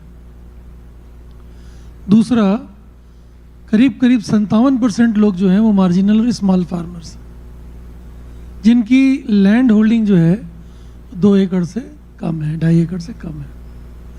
आदिवासी इलाकों में ज़मीन ज़्यादा है। जी, ज़मीन ज़्यादा है, ठीक है ना, ऑनरशिप। हाँ, ज़मीन ज़्यादा है। बात यह है कि आदिवासी खेती कैसी करता है। तो आदिवासी खेती हमारे जैसे नहीं करते हैं। हम लोग बहुत मोनोक्रॉप कल्चर करते हैं, है ना। आदिवासी बिल्कुल जैसे धरती चलती है वैसा खेती करता है। पर्मा कल्चर जिसको बोलते हैं ना, हम लोग एग्रीकल्चर करते हैं, आदिवासी पर्मा कल्चर करते हैं। थोड़ा भुट्टा, है ना, पानी गिरा भुट्टा बो दिया, वो सॉइल डेप्थ हार्डली आधा फीट है, वहाँ भुट्टा उसने बो दिया, इतना ग्रीसी रूट सिस्टम है, हो जाएगा। मक्के की पैदावार इस सरकार के आने के बाद अकेले बस्तर में 23% बढ़ी है। मक्के को हम समर्थन मूल्य में खरीद नहीं सकते, उससे ज़्यादा मूल्य दे के उसको आंध्र प्रदेश के लोग ले जाते हैं। क्यों? क्योंकि मक्के को जिस तरह से वो खेती करते हैं उसमें जो इंफ्रास्ट्रक्चर सपोर्ट है, हमने धान से ज़्यादा 10,000 रुपये दिए। धान में हम 9,000 देते हैं, धान को छोड़ के जो खेती करता है उसको 10,000 देते हैं। मक्का बोया गया, मक्का इतना ज़्यादा होता है, आप बस्तर क्रॉस करेंगे कांकेर के बाद, चारों तरफ हजारों एकड़ मक्का ही मक्का दिखता है। और वो बाजार में नहीं आता क्योंकि वो वहीं से निकल जाता है, रायपुर नहीं आता वो। तो इस तरह से एक तो आदिवासी की बात है कि वो खेती। दूसरा, आदिवासी समाज जो है वो थोड़ा डिफरेंट काइंड ऑफ समाज है। छत्तीसगढ़ी समाज जो है ना, उसको आप लार्जली आदिवासी समाज ही कह सकते हैं, क्योंकि हमारे यहाँ ऐसा भेद बहुत थोड़ा कम है। हम सब लोग एक तरह रहे हैं, हर गांव में जंगल था, जैसे राकेश जी बता रहे थे ना, 20,000 गांव में 8,000 गांव तो ऐसे हैं जो जंगल से 5 किलोमीटर की विसिनिटी में है। तो हमारे जो पूरा जो कल्चर है ना, वो एकदम अलग अलग जैसा कुछ कल्चर नहीं है। सैला, डंडा, गेड़ी, भौरा, बाटी सब जगह चलता है। इसमें सबसे अच्छी चीज़ क्या है कि जो 3-4 महीने किसानी करता है, वो 3-4 महीने किसानी कर लिया, 3-4 महीने किसानी के बाद वही आदमी कारीगर में बदल जाता है। किसान जो है वो कारीगर बदल जाता है। इस आदमी ने अधिकतम मतलब वो बढ़ई हो जाता है, लोहार हो जाता है, कुछ भी हो जाता है। तो हम लोगों ने ये किया कि खेती के साथ साथ रूरल इंडस्ट्रियल पार्क शुरू किया। ये जो उसका 6 महीने जो कारीगरी का होता है, उस कारीगरी को अब अपने घर में नहीं कर सकता, उसमें टेक्नोलॉजी ट्रांसफ़र की ज़रूरत है। तो बढ़ई जो है वो अच्छा कर सके, तो सरकार ने 300 जगह में 600 करोड़ रुपए उपयोग करके 3 से 5 एकड़ का रूरल इंडस्ट्रियल पार्क गांव के भीतर बनाया। उस गांव के भीतर रूरल इंडस्ट्री, ये देश का पहला और अप्रतिम प्रयोग है। आज रूरल इंडस्ट्रियल पार्क में लगभग 11,000 लोग काम कर रहे हैं, और ये 1 साल हुआ उस योजना को ले देके 11,000 लोग काम कर रहे हैं। तो ये अपनी खेती से बचे समय में कुम्हार आता है, उसको चाक उपलब्ध है जो मोटराइज्ड है, वो ज़्यादा घड़े बना रहा है। बढ़ई के लिए सारी चीज़ें दी हुई हैं। चमड़े का काम करने वाले चमड़े का काम कर रहे हैं, महिलाएं खाद्यान्न बना रही हैं, अगरबत्ती बन रहा है। तो इस तरह की जो चीज़, जो खाली समय उसका था ना, चाहे वो आदिवासी हो, गैर आदिवासी हो, तो ये जो कारीगर समुदाय है छत्तीसगढ़ में, वो पूरी तरह से गांव के भीतर रूरल इंडस्ट्रियल पार्क में जा रहा है और अपनी चीज़ें पैदा कर रहा है। छत्तीसगढ़ हमेशा से अपनी कारीगरी के लिए बहुत मशहूर था। चाहे आप यहाँ का बस्तर का डोगरा आर्ट देख लीजिए, आप डोगरा आर्ट को देखेंगे तो पता चलेगा कि ये कितना सुंदर मूर्ति बनाते हैं। बनाएंगे क्योंकि उनके यहाँ लोहा मिलता था, लोहे की खदानें थी वहाँ, पहाड़ तो थे ना, खदान तभी खोला आपने। वो लोहा बनाते थे, इनका लोहा यहाँ से ग्रीस तक जाता था। जिन जिन जगहों में पुराने पोर्ट मिले हैं राहुल जी के यहाँ, सब जगह ग्रीस सिक्के मिले। क्या खरीदते रहे होंगे यहाँ से? इनके लोहे में कभी जंग नहीं लगती थी, 300-400 डिग्री में बना लेते थे। भिलाई में 1100 डिग्री में बनाना पड़ता है। ये जो टेक्निकल समाज है, छत्तीसगढ़ के लोग समझते ही नहीं कि टेक्निकल समाज है। भूपेश बघेल जी की सरकार ने पहली बार आइडेंटिफाई किया कि कृषक के साथ साथ टेक्निकल समाज है, टेक्निकल के साथ साथ ये नाचने गाने वाला समाज भी है, सांस्कृतिक समाज भी है। तो किसान, कारीगर और कलाकार ये एक ही व्यक्ति के वर्तुल में पूरा घूमता है। पहले 4 महीने कृषि किया, किसान हुआ, 4 महीने के बाद 6 महीने वो कारीगर रहा, आखिरी 2 महीना आ गया गर्मी में, सब ठीक हो गया। अब गम्मत, रहस, नाचा, पंडवानी, मतलब बड़े बड़े लोग बैठे हैं, पद्मश्री लोग, बताएंगे कौन कौन सी चीज़ें होती हैं। लेकिन इतना ये पूरा गर्मी का समय होता है कि आपको हर गांव जो है सांस्कृतिक रूप से आंदोलित नजर आएगा। और भूपेश बघेल जी की सरकार के आने के बाद हर आदमी को लगने लगा है कि उसका शेयर मिल गया उसको। जी राकेश जी, अब हम फिर आपकी तरफ आएंगे।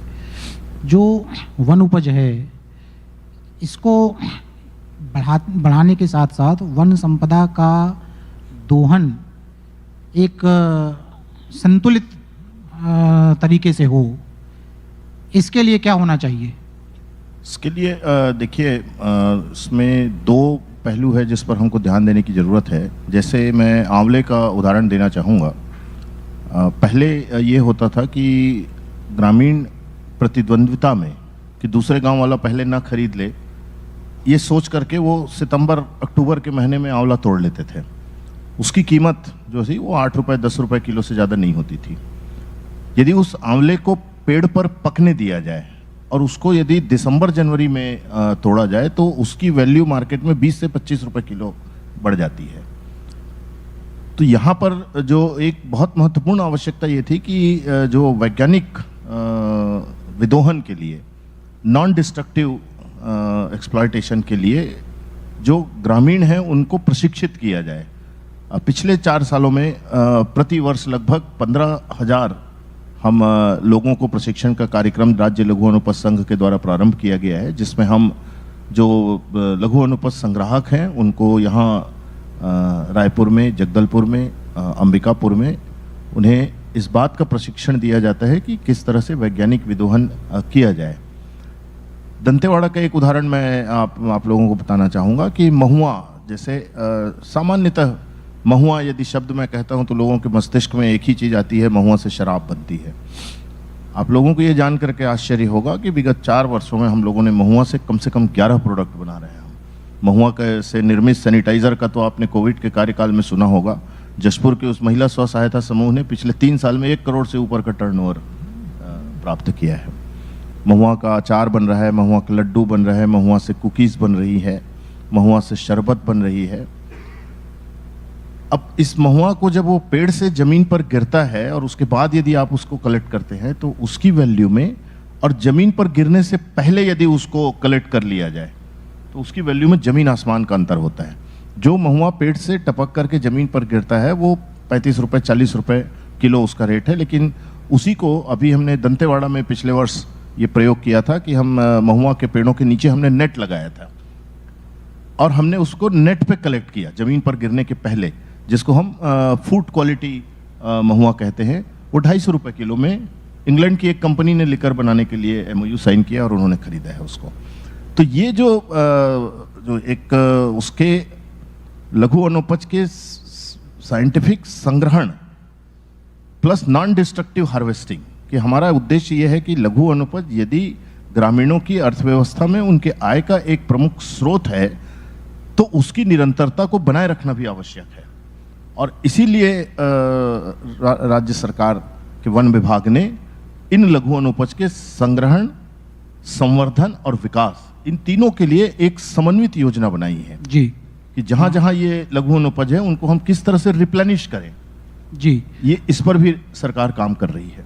अच्छा गणवीर जी, अब हम अंत में आपके साथ आएंगे और आपने जो बताया पर्यटन के लिहाज से संभावनाएं भरपूर हैं इस प्रदेश में, बट उन संभावनाओं का दोहन उस स्तर से ऐसा लगता नहीं है कि हुआ है। मतलब पर्यटन के मानचित्र पर छत्तीसगढ़ भारत में उतना उभर कर नहीं आया है।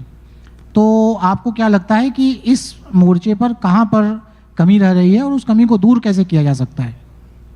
जी, इसमें मैं बताना चाहूँगा कि छत्तीसगढ़ हमारा राज्य ऐसा है जो वन संपदा से काफ़ी जो है ये रिच है, और उसके साथ साथ में हमारे यहाँ पे जो प्राकृतिक धरोहर है, जो सांस्कृतिक धरोहर है जिसके बारे में राहुल जी बता रहे थे, तो ये हमारे यहाँ पे एक यूनिक कल्चर हमारे यहाँ पे देखने को मिलता है जो छत्तीसगढ़ राज्य, और ख़ास करके छत्तीसगढ़ में भी अगर हम लोग बात करें तो सरगुजा हो चाहे वो या बस्तर हो, तो हमारे यहाँ पे जो ये चाहे वो प्राकृतिक धरोहर हो, जैसे जंगल है हमारे यहाँ पे, बड़े बड़े यहाँ पे हमारे यहाँ पे वाटरफॉल्स है, चाहे वो तीरथगढ़ वाटरफॉल हो चाहे वो चित्रकूट वाटरफॉल हो, और उसके साथ साथ में हमारे बस्तर की अगर हम लोग बात करें तो बस्तर में कई सारे ऐसी जगह है जहाँ पे जो है अभी पर्यटक जो है लगातार उसमें आ रहे हैं। और एक पर्यटन के दृष्टि से अगर हम लोग बात करें तो लोग छत्तीसगढ़ को एक नक्सल राज्य के रूप में ज़्यादा देखते हैं, तो हम इस दिशा में भी लगातार ये प्रयास कर रहे हैं कि लोगों का परसेप्शन जो है वो कैसा चेंज कर सके। क्योंकि यहाँ पे जो है जब आप छत्तीसगढ़ में आते हैं और जब यहाँ की जो संस्कृति है, यहाँ की जो आदिवासी संस्कृति है, उसको जब आप करीब से देखते हैं तो यूनिक आपको विशेष संस्कृति यहाँ पे देखने को मिलती है। और ऐसी संस्कृति यहाँ पे है, जैसे इसके पहले बता रहे थे कि चाहे वो लघु वनोपज संग्रहण हो, चाहे वो उनका नेचर से कनेक्शन हो, यहाँ की संस्कृति ऐसी है कि उनका हर एक जो यहाँ के जो आदिवासी समुदाय है उनका गहरा संबंध जो है अपने प्रकृति से रहा है। और ये प्रकृति और संस्कृति का जो ये समागम है, ये हमको यही छत्तीसगढ़ में ही आपको देखने को मिलेगा। और जो पर्यटक अभी जो आ रहे हैं उनको हम लोग जो है यही चीज़ों के तरफ एक्सप्लोरेशन के लिए, ये पर्यटन के साथ जोड़ने के लिए हम लोग प्रयास कर रहे हैं। और उसी सिलसिले में हमने देखो बस्तर करके एक आयोजन अभी उसको परसेप्शन मैनेजमेंट का इनिशिएटिव के अंतर्गत हमने स्टार्ट किया है, ताकि लोग जो है यहाँ पे आकर देखें कि यहाँ का कल्चर कैसा है, यहाँ की संस्कृति कैसी है, यहाँ की जो धरोहर है वो कैसी है। और उसके साथ साथ में जो है यहाँ के संस्कृति से कुछ वो चीज़ें जो है पर्यटक जो है सीख के भी जाए। क्योंकि जैसे हम बात कर रहे थे कि संस्कृति से कैसे उनका संबंध है, हर एक यहाँ पे आदिवासी संस्कृति में एक टोटेम का कल्चर है। जैसे आपको मैं बताना चाहूँगा कि हर एक, जैसे कोई अगर बघेल यहाँ पे कोई लिखते हैं तो वो बाघ को नहीं मारना या बाघ का संरक्षण करना उनका एक दायित्व है। अगर कोई नाग यहाँ पे लिखते हैं तो वो नाग जो है, सर्प जो है उनको नहीं मारते हैं। कोई अगर मरकाम है तो वो जो है या कश्यप है तो वो कछुए की पूजा करेंगे। मतलब देखिए कि कैसे संस्कृति और प्रकृति ने कैसे ये दोनों का ये एक संबंध बना के रखा है। और उसी के चलते जैसे अभी सर जैसे बता रहे थे कि लघु वनोपज संग्रहण में भी जो है अगर हम बात करें तो यहाँ की जो आदिवासी कल्चर अगर हम लोग उनकी बात करें तो जब महुआ का कलेक्शन होता है या फिर जो है इमली का कलेक्शन होता है या चाहे आम को तोड़ने का है तो उसके पहले उसकी पूजा की जाती है।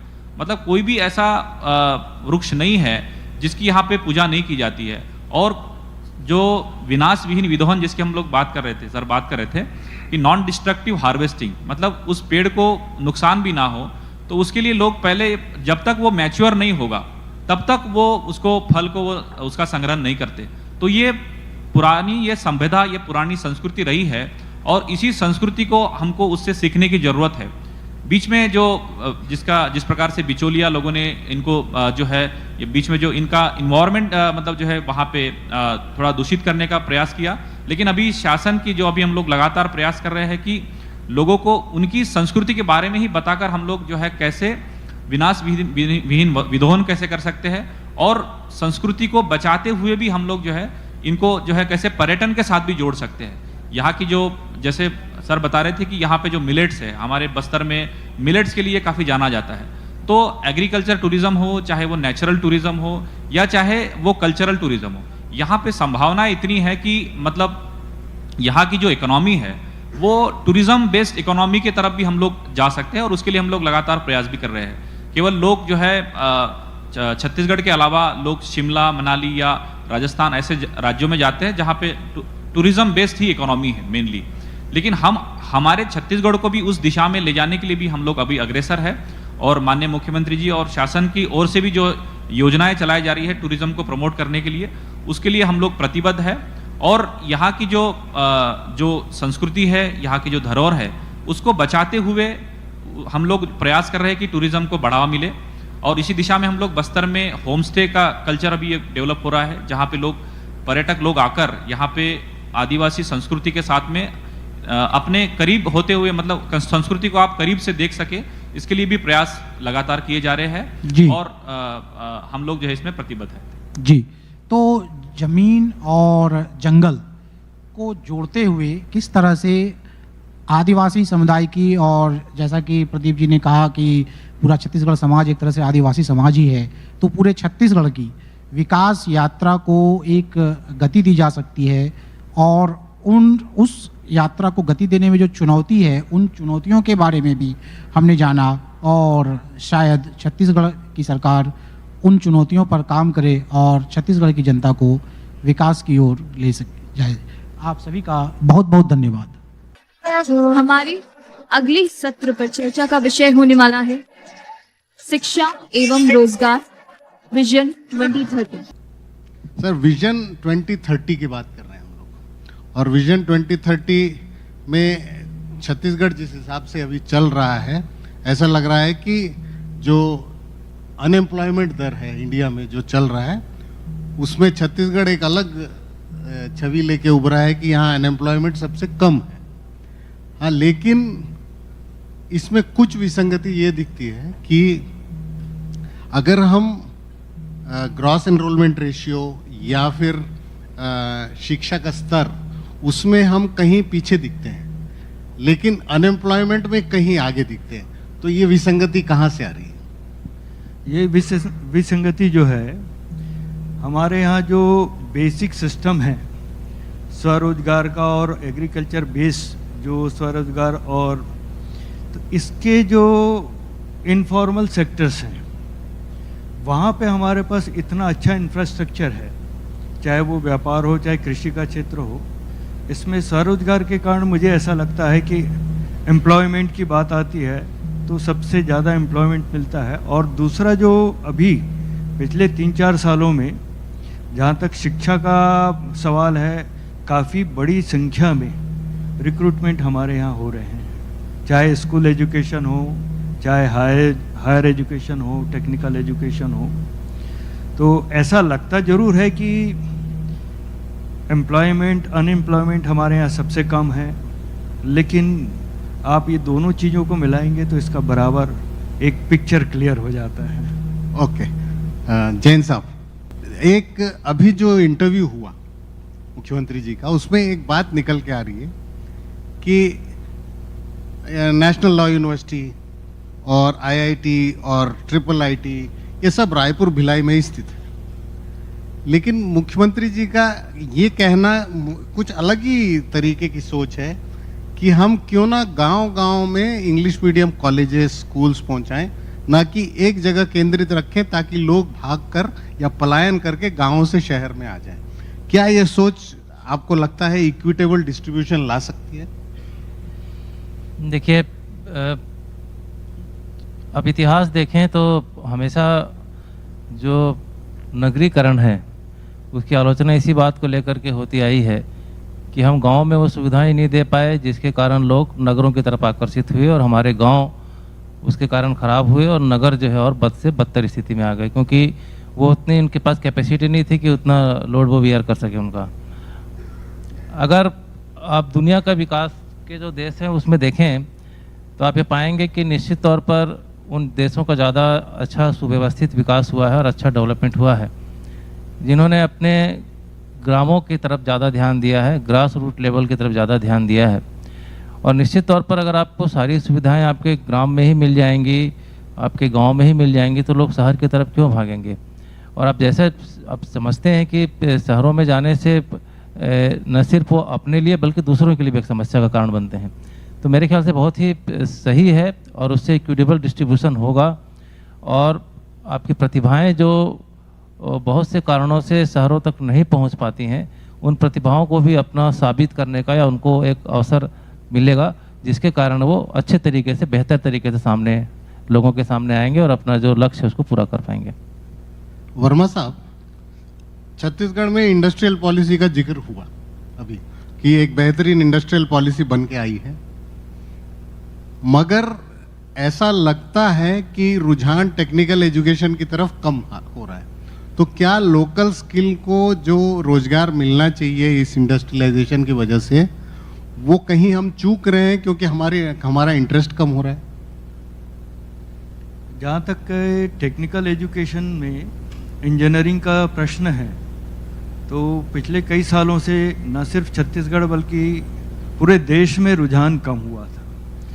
ये हम AICT के जो टोटल डाटा देखते हैं, लेकिन पिछले 2 सालों से हम देख रहे हैं कि वापस इंजीनियरिंग की तरफ रुझान बढ़ रहा है। छत्तीसगढ़ का भी डाटा भी हमने देखा कि करीब एडमिशन पिछले साल से 5 से 7% एक्स्ट्रा हुए हैं विभिन्न कोर्सेस में। तो टेक्निकल का रुझान वापस आ रहा है और एक नया ट्रेंड भी देखा है कि फार्मेसी, जो कि टेक्निकल यूनिवर्सिटी के साथ ही है, उसमें तो आशातीत उससे भी ज़्यादा बढ़ोतरी हुई है।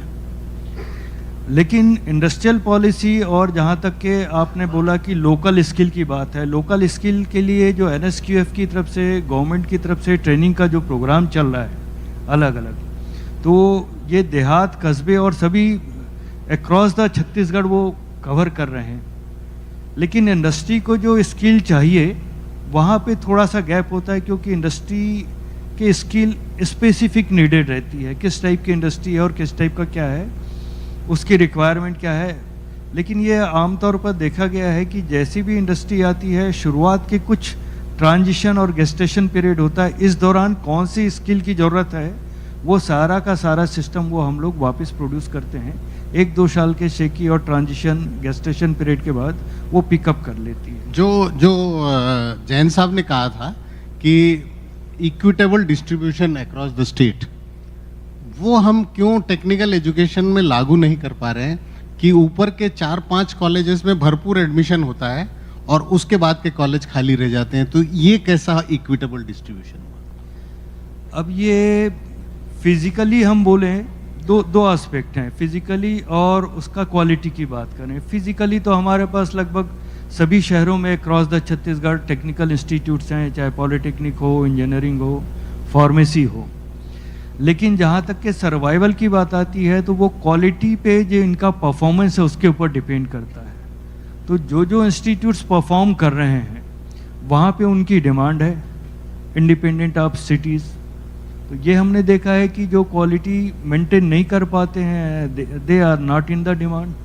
तो ये इक्विटेबल लाने के लिए awareness for the quality at different locations, ये बात बहुत ज़रूरी है। ओके सर, जैन साहब, देखिए गांव में छत्तीसगढ़ में जितना मैं घूमा हूँ बेहतरीन टैलेंट है।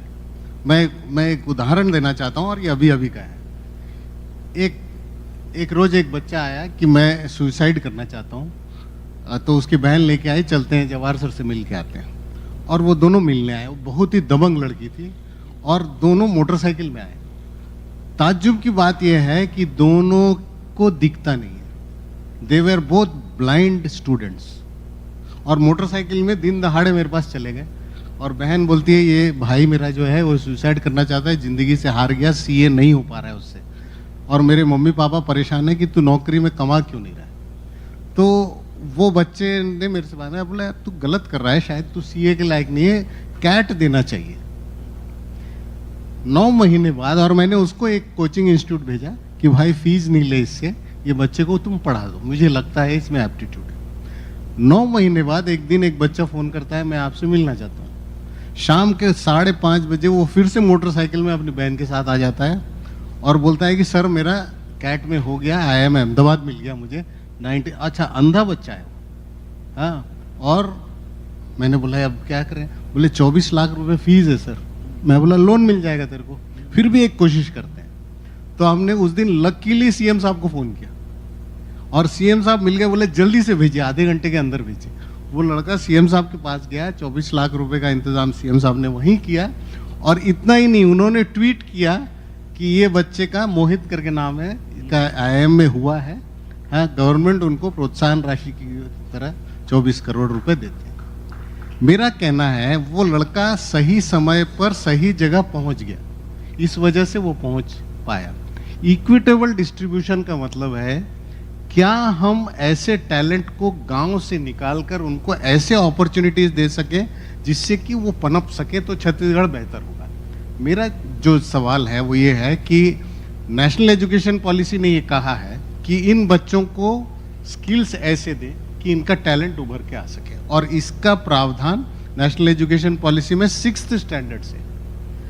तो क्या हमने ऐसी तैयारी की जिससे उसको स्किल क्वालिफिकेशन की कुछ सर्टिफिकेशन पैरेलली मिल सके, चाहे कि स्कूल ड्रॉप आउट भी हो जाए तो नौकरी के लायक हो? जी देखिए, मैं आपके माध्यम से सभी को बताना चाहता हूं कि छत्तीसगढ़ पूरे देश में पहला ऐसा राज्य है जिसने ITI के साथ स्कूलों का लिंकअप किया। लिंकअप ऐसे किया कि जो 11वीं 12वीं में जो पढ़ने वाले विद्यार्थी हैं उनको जो उनके नियरेस्ट जो ITI थे उनके साथ उन्होंने जोड़ा, और उनको न सिर्फ 11वीं का सर्टिफिकेट मिला, 12वीं का सर्टिफिकेट मिला, बल्कि ITI का जो ट्रेनिंग सर्टिफिकेट है वो भी दिया गया। और इसका परिणाम ये रहा कि अभी सबसे पहला बैच हमारा निकला और माननीय मुख्यमंत्री जी के कर कमलों से उन सबको हम लोगों ने सर्टिफिकेट वितरण किया। और इसकी जानकारी, चूँकि आजकल बातें बहुत तेज़ी से फैलती हैं, भारत सरकार को इसकी जानकारी मिली कि छत्तीसगढ़ राज्य में एक ऐसा कोर्स चल रहा है जिसमें कि 11th की पढ़ाई के साथ 12th की पढ़ाई के साथ ITI का जो बाकायदा उनका जो डिप्लोमा कोर्स होता है, जो डिग्री कोर्स होता है, उसके अंतर्गत उनको सर्टिफिकेशन का भी काम कर रहे हैं। तो उनकी टीम पूरी आकर के हमारे यहाँ का स्टडी करके गई है और उनकी प्लानिंग है कि पूरे देश में इसको लागू किया जाए। तो हम इस दिशा में काफ़ी पहले से, आज के 3 साल पहले से हम चालू कर चुके हैं और हमारे 11th और 12th के बच्चे इसमें पार्टिसिपेट कर रहे हैं, इसमें ट्रेनिंग ले रहे हैं। उसके बाद हम उनकी ट्रैकिंग भी करते हैं कि उनको प्रॉपर तरीके से, अगर वो उसके बाद रोज़गार करना चाहते हैं तो रोज़गार करें, या उसके बाद आगे फर्दर स्टडी करना चाहते हैं तो फर्दर स्टडी करें। तो हम इसको ऑलरेडी किए हुए हैं। अब जहाँ तक क्लास 6 का सवाल है, तो हम अगले 1-2 साल के अंदर हम लोग AI जो हमारा आर्टिफिशियल इंटेलिजेंस जिसके बारे में बहुत ज़्यादा चर्चा हो रही है, उसको हम अपने कोर्स में कुछ क्लासेस में हम चालू करने वाले हैं। और जो न्यू एजुकेशन पॉलिसी का बेसिक जो है कि एजुकेशन का जो लेवल है वो लोकल लैंग्वेज में होना चाहिए ताकि लोग बेहतर तरीके से सीख सकें और पढ़ सकें, तो उसको भी हम करने जा रहे हैं। नहीं तो क्या मुझे फिर एक कन्फ्यूजन दिख रहा है इसमें कि अगर नई शिक्षा नीति में ये कहा जाता है कि लोकल या मदर टंग में हमको कुछ शिक्षा देनी चाहिए, और दूसरी तरफ हम अंग्रेजी माध्यम स्कूल खोल रहे हैं, तो ये क्या विसंगति है? जी नहीं, बिल्कुल विसंगति नहीं है। अंग्रेजी माध्यम से शिक्षा पढ़ने वाले बच्चे को भी हम जब क्लास 1 से लेकर के 5th तक जाएंगे तो एक एडिशनल लैंग्वेज के रूप में, जैसे हिंदी इंग्लिश होती है, उसी तरीके से छत्तीसगढ़ी एडिशनल लैंग्वेज के रूप में पढ़ाने जा रहे हैं। हम छत्तीसगढ़ी भाषा में पढ़ाने नहीं जा रहे हैं, हम छत्तीसगढ़ी एक स्पेशल लैंग्वेज के रूप में पढ़ने जा रहे हैं, और वो सबको पढ़ना कंपलसरी रहेगा और सब पढ़ेंगे उसमें क्लास 1 से 5 तक। तो उससे क्या होगा कि हमारे जो लोकल जो साहित्यकार हैं, लोकल जो हमारा साहित्य है, लोकल जो हमारी भाषा है, बोली है, लोकल जो हमारे संस्कृति है, लोकल जो हमारे खाने पीने बोलने चालने की बातें हैं, उनको लोग सीखेंगे तो उनका छत्तीसगढ़ से एक जुड़ाव होगा। वर्मा साहब, इन्होंने जो कहा उससे मुझे लगता है कि काम बहुत अच्छे हो रहे हैं लेकिन बात दूर तक नहीं जा रही। हो सकता है हम काम अच्छा करके भी अगर प्रचार प्रसार नहीं कर पाए, और कोई काम कम करके भी प्रचार प्रसार ज़्यादा कर रहा है, ऐसे भी कुछ राज्य होंगे। तो छत्तीसगढ़ अगर ये काम बहुत पहले से कर रहा है तो बहुत अच्छी बात है। सर, आपसे मैं पूछना चाह रहा हूँ, एक कंटिन्यूम है जो स्कूल एजुकेशन से लेके कॉलेजिएट एजुकेशन तक होना चाहिए। ऐसा क्यों लगता है कि जैसे इनको AI की ज़रूरत है तो सबसे पहले जो आपके पास आना चाहिए था इनको, हाँ, लेकिन जुड़ाव नहीं है, ऐसा मुझे लगता है। क्या ये सही है? मैं दे दूँ। देखिए, AI ऐसा सब्जेक्ट है जिसके बारे में ज़्यादा लोगों को पता नहीं है, और जो हमने कोर्स डिज़ाइन करने के लिए एक कमेटी छत्तीसगढ़ शासन ने जो बनाई है, उसमें हमारे IIT भिलाई के लोग हैं, आप भी हैं, हम भी हैं, और भी जो एक्सपर्ट्स वगैरह हमारे हैं, जो बिजनेस कम्युनिटी के लोग वो भी हैं। हम लोग सब बैठ करके पहले ये डिसाइड करेंगे कि हमको किस क्लास से उसको डालना है और क्या कोर्स होंगे और उसको स्टडी मटेरियल क्या होगा और कैसे हम उसको कर सकेंगे, क्योंकि ये अभी प्रारंभिक रूप से, और हमारे देश में मुझे ऐसा लगता है कि कुछ यूनिवर्सिटीज़ को छोड़ दिया जाए, या IIT वगैरह को छोड़ दिया जाए, बड़े बड़े इंस्टीट्यूट्स को छोड़ दिया जाए, तो स्कूल लेवल में इस पर बहुत ज़्यादा काम अभी कहीं हुआ नहीं है। तो हमको बेसिक स्तर से इसमें हमको आगे बढ़ना पड़ेगा। तो हमने कमेटी बनाई है और कमेटी के रिकमेंडेशन के आधार पर हम अगले शैक्षणिक सत्र से हम इसको चालू करने जा रहे हैं। वर्मा साहब, इसी में आगे कि क्या ऐसा कुछ टेक्निकल यूनिवर्सिटी के VC होने के नाते, हाँ, जब आप लीड कर रहे हैं तो क्या स्कूल एजुकेशन में ऐसे स्किल्स देने के लिए आपका क्या योगदान होगा? हमारा योगदान काफ़ी अच्छा इसलिए हो सकता है क्योंकि इस टाइप के कोर्सेज को हम लोग डील भी करते हैं। हमारे पास बोर्ड ऑफ स्टडी होती है जिसमें कंप्यूटर साइंस, AI और डाटा साइंस के ऊपर में बहुत काम होता है, एक्सपर्ट्स पूरे रहते हैं, ग्रुप ऑफ एक्सपर्ट्स। दूसरी चीज़, हम लोग जितने इंस्टीट्यूशंस हैं, पॉलिटेक्निक हो गए, फार्मेसी हो गए, इंजीनियरिंग, ये हमारे ब्लॉक लेवल और हर शहर में पूरे छत्तीसगढ़ में अक्रॉस द छत्तीसगढ़ हैं। तो वहाँ लेबोरेटरी से लेकर के बिल्डिंग्स और सारी चीज़ें फैकल्टी के साथ में अवेलेबल हैं। यदि इसमें हम इनको सेंटर बनाते हैं और स्कूल के साथ जोड़ते हैं और स्कूल की आवश्यकताओं को पूर्ति करते हैं तो मुझे लगता है नेटवर्क बना हुआ है। सब्जेक्ट का बैकग्राउंड ऑलरेडी टेक्निकल यूनिवर्सिटी के साथ है। We can do whenever we are joining hands, बहुत अच्छे से कर सकते हैं। इस नेटवर्क का उपयोग करना जरूरी है। सर, ये मंच एक नेटवर्क तो कम से कम बना दे। हाँ, आप लोग के लिए बिल्कुल सही है। मैं मंथन को धन्यवाद देता हूँ कि कम से कम ये 2 लोगों की शादी में हम भागीदार बने, ऐसा। लास्ट क्वेश्चन सर, हम दोनों से लास्ट क्वेश्चन, क्योंकि और पैनलिस्ट बैठे हुए हैं। लास्ट क्वेश्चन, एक जो बच्चों में जो दिखता है, छत्तीसगढ़ के बच्चों में एक अलग ऊर्जा दिखती है, हाँ, उस ऊर्जा का कहीं ना कहीं उपयोग जो है वो उच्च शिक्षा में और उनकी सफलता में, हाँ, छत्तीसगढ़ को फायदा नहीं मिलता, क्योंकि कई बार लगता है कि यहाँ के बच्चे जो टैलेंटेड हैं वो पलायन कर जाते हैं। हाँ, तो क्या ऐसी चीज है जो इनको हम रोक के रख सकते हैं छत्तीसगढ़ में? वैसे तो माइग्रेशन नेचुरल नियम है कि जहाँ कहीं भी हमको ज़्यादा अच्छी अपॉर्चुनिटी मिलती है तो स्टेट, शहर से शुरू होता है, स्टेट से फिर इंटरनेशनली चलता है। IITs के जितने ग्रेजुएट्स हैं, देखिए 70% बाहर ही चले जाते हैं। They are contributing for the development of other nations. लेकिन रोकने की जब बात आती है तो वो चीज़ें हम यदि यहाँ दे सकते हैं, जैसे हम देंगे तो एक बड़ा अफेक्शन और एक फैमिली और एक अपनी जगह का एक भाव रहता है बच्चों में, फैमिली में। रिटायरमेंट के बाद हर कोई छत्तीसगढ़ का व्यक्ति छत्तीसगढ़ आना चाहेगा, अपने घर वाले शहर में जाना चाहेगा, तो ये भावनाएं तो बनी रहती हैं। लेकिन opportunity for the proper levelling and needed, जो इस लेवल के हैं उस लेवल का अपॉर्चुनिटी यहाँ पे हम क्रिएट करें, तभी हो पाए, तभी रुकेगा वो। सर, लास्ट क्वेश्चन, हमारा नेशनल एजुकेशन पॉलिसी पूरी चर्चा में है इस वक्त, लेकिन छत्तीसगढ़ का रेडीनेस कि हम 2024 में इसको पूर्णतः लागू कर पाए, ये स्कूल एजुकेशन की तरफ से कितना हम तैयार? देखिए, हमने जो न्यू एजुकेशन पॉलिसी के जो बेसिक्स हैं उन पर ऑलरेडी हम काम करना शुरू कर चुके हैं। बहुत चीज़ें हमारी प्रारंभ हो चुकी, जैसे नए एजुकेशन पॉलिसी में 5+3+3+4 का प्रोविज़न किया गया। 5 मतलब क्लास पहले 3 साल बालवाड़ी, क्लास 1 और क्लास 2, अगले 3, 4, 5 क्लास, फिर 6, 7, 8 और फिर 9 से लेकर के 12वीं तक का। तो हमने प्रदेश में करीब 10,000 बालवाड़ी ऑलरेडी चालू कर दी हैं, जो कि हमारी काम कर रही हैं। क्लासेस के बारे में तो हमारे सभी सेटअप पहले से तय हैं, जो क्लासेस हमारी चल रही हैं वो सब तय हैं।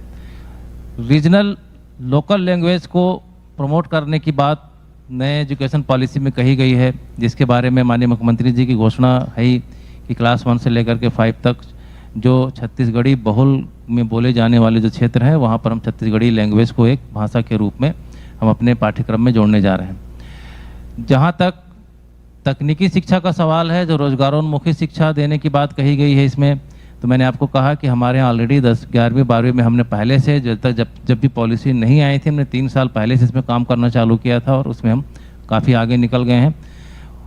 नीचे की क्लासेस में भी हम इसको करने के लिए आगे तैयार हैं और इसका हम लोग फार्मूला करीब करीब तय करने की स्थिति में है। कहा गया कि नई एजुकेशन पॉलिसी में कहा गया है कि जो पढ़ाई का जो हो वो बड़ा इंटरेक्टिव हो और खेल कूद की को लो करके और बड़े ही मनोरंजक तरीके से लोगों को पढ़ाने की प्रक्रिया की जाए। इसके लिए भी हमारी जो पेडागोजी जो बनाई गई है उसमें काफ़ी इंटरेक्टिव हम लोगों ने ऑलरेडी डाला हुआ है, पहले से डाला हुआ था। अब उसको हम और थोड़ा सा बेहतर करने का लगातार प्रयास कर रहे हैं, जिससे हमारी SCRT जो है उसमें हम लगातार उसमें हमारी मेहनत कर रही है।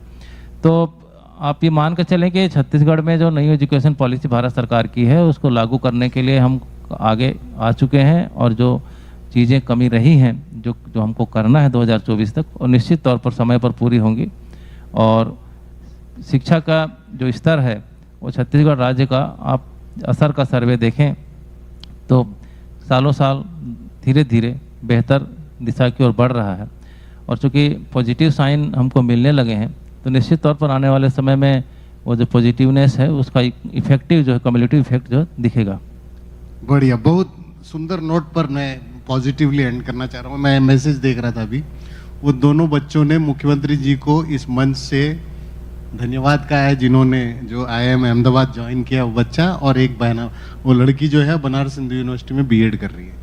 तो दोनों ने इस मंच से धन्यवाद कहा। दूसरा अच्छी बात जो है कि आप दोनों के बीच में जो कोऑर्डिनेशन है जिससे कि स्कूल एजुकेशन और कॉलेज एजुकेशन के बीच में कुछ बेहतर हो सके, आई थिंक ये एक अच्छा नोट है एंड करने के लिए। Thank you very much.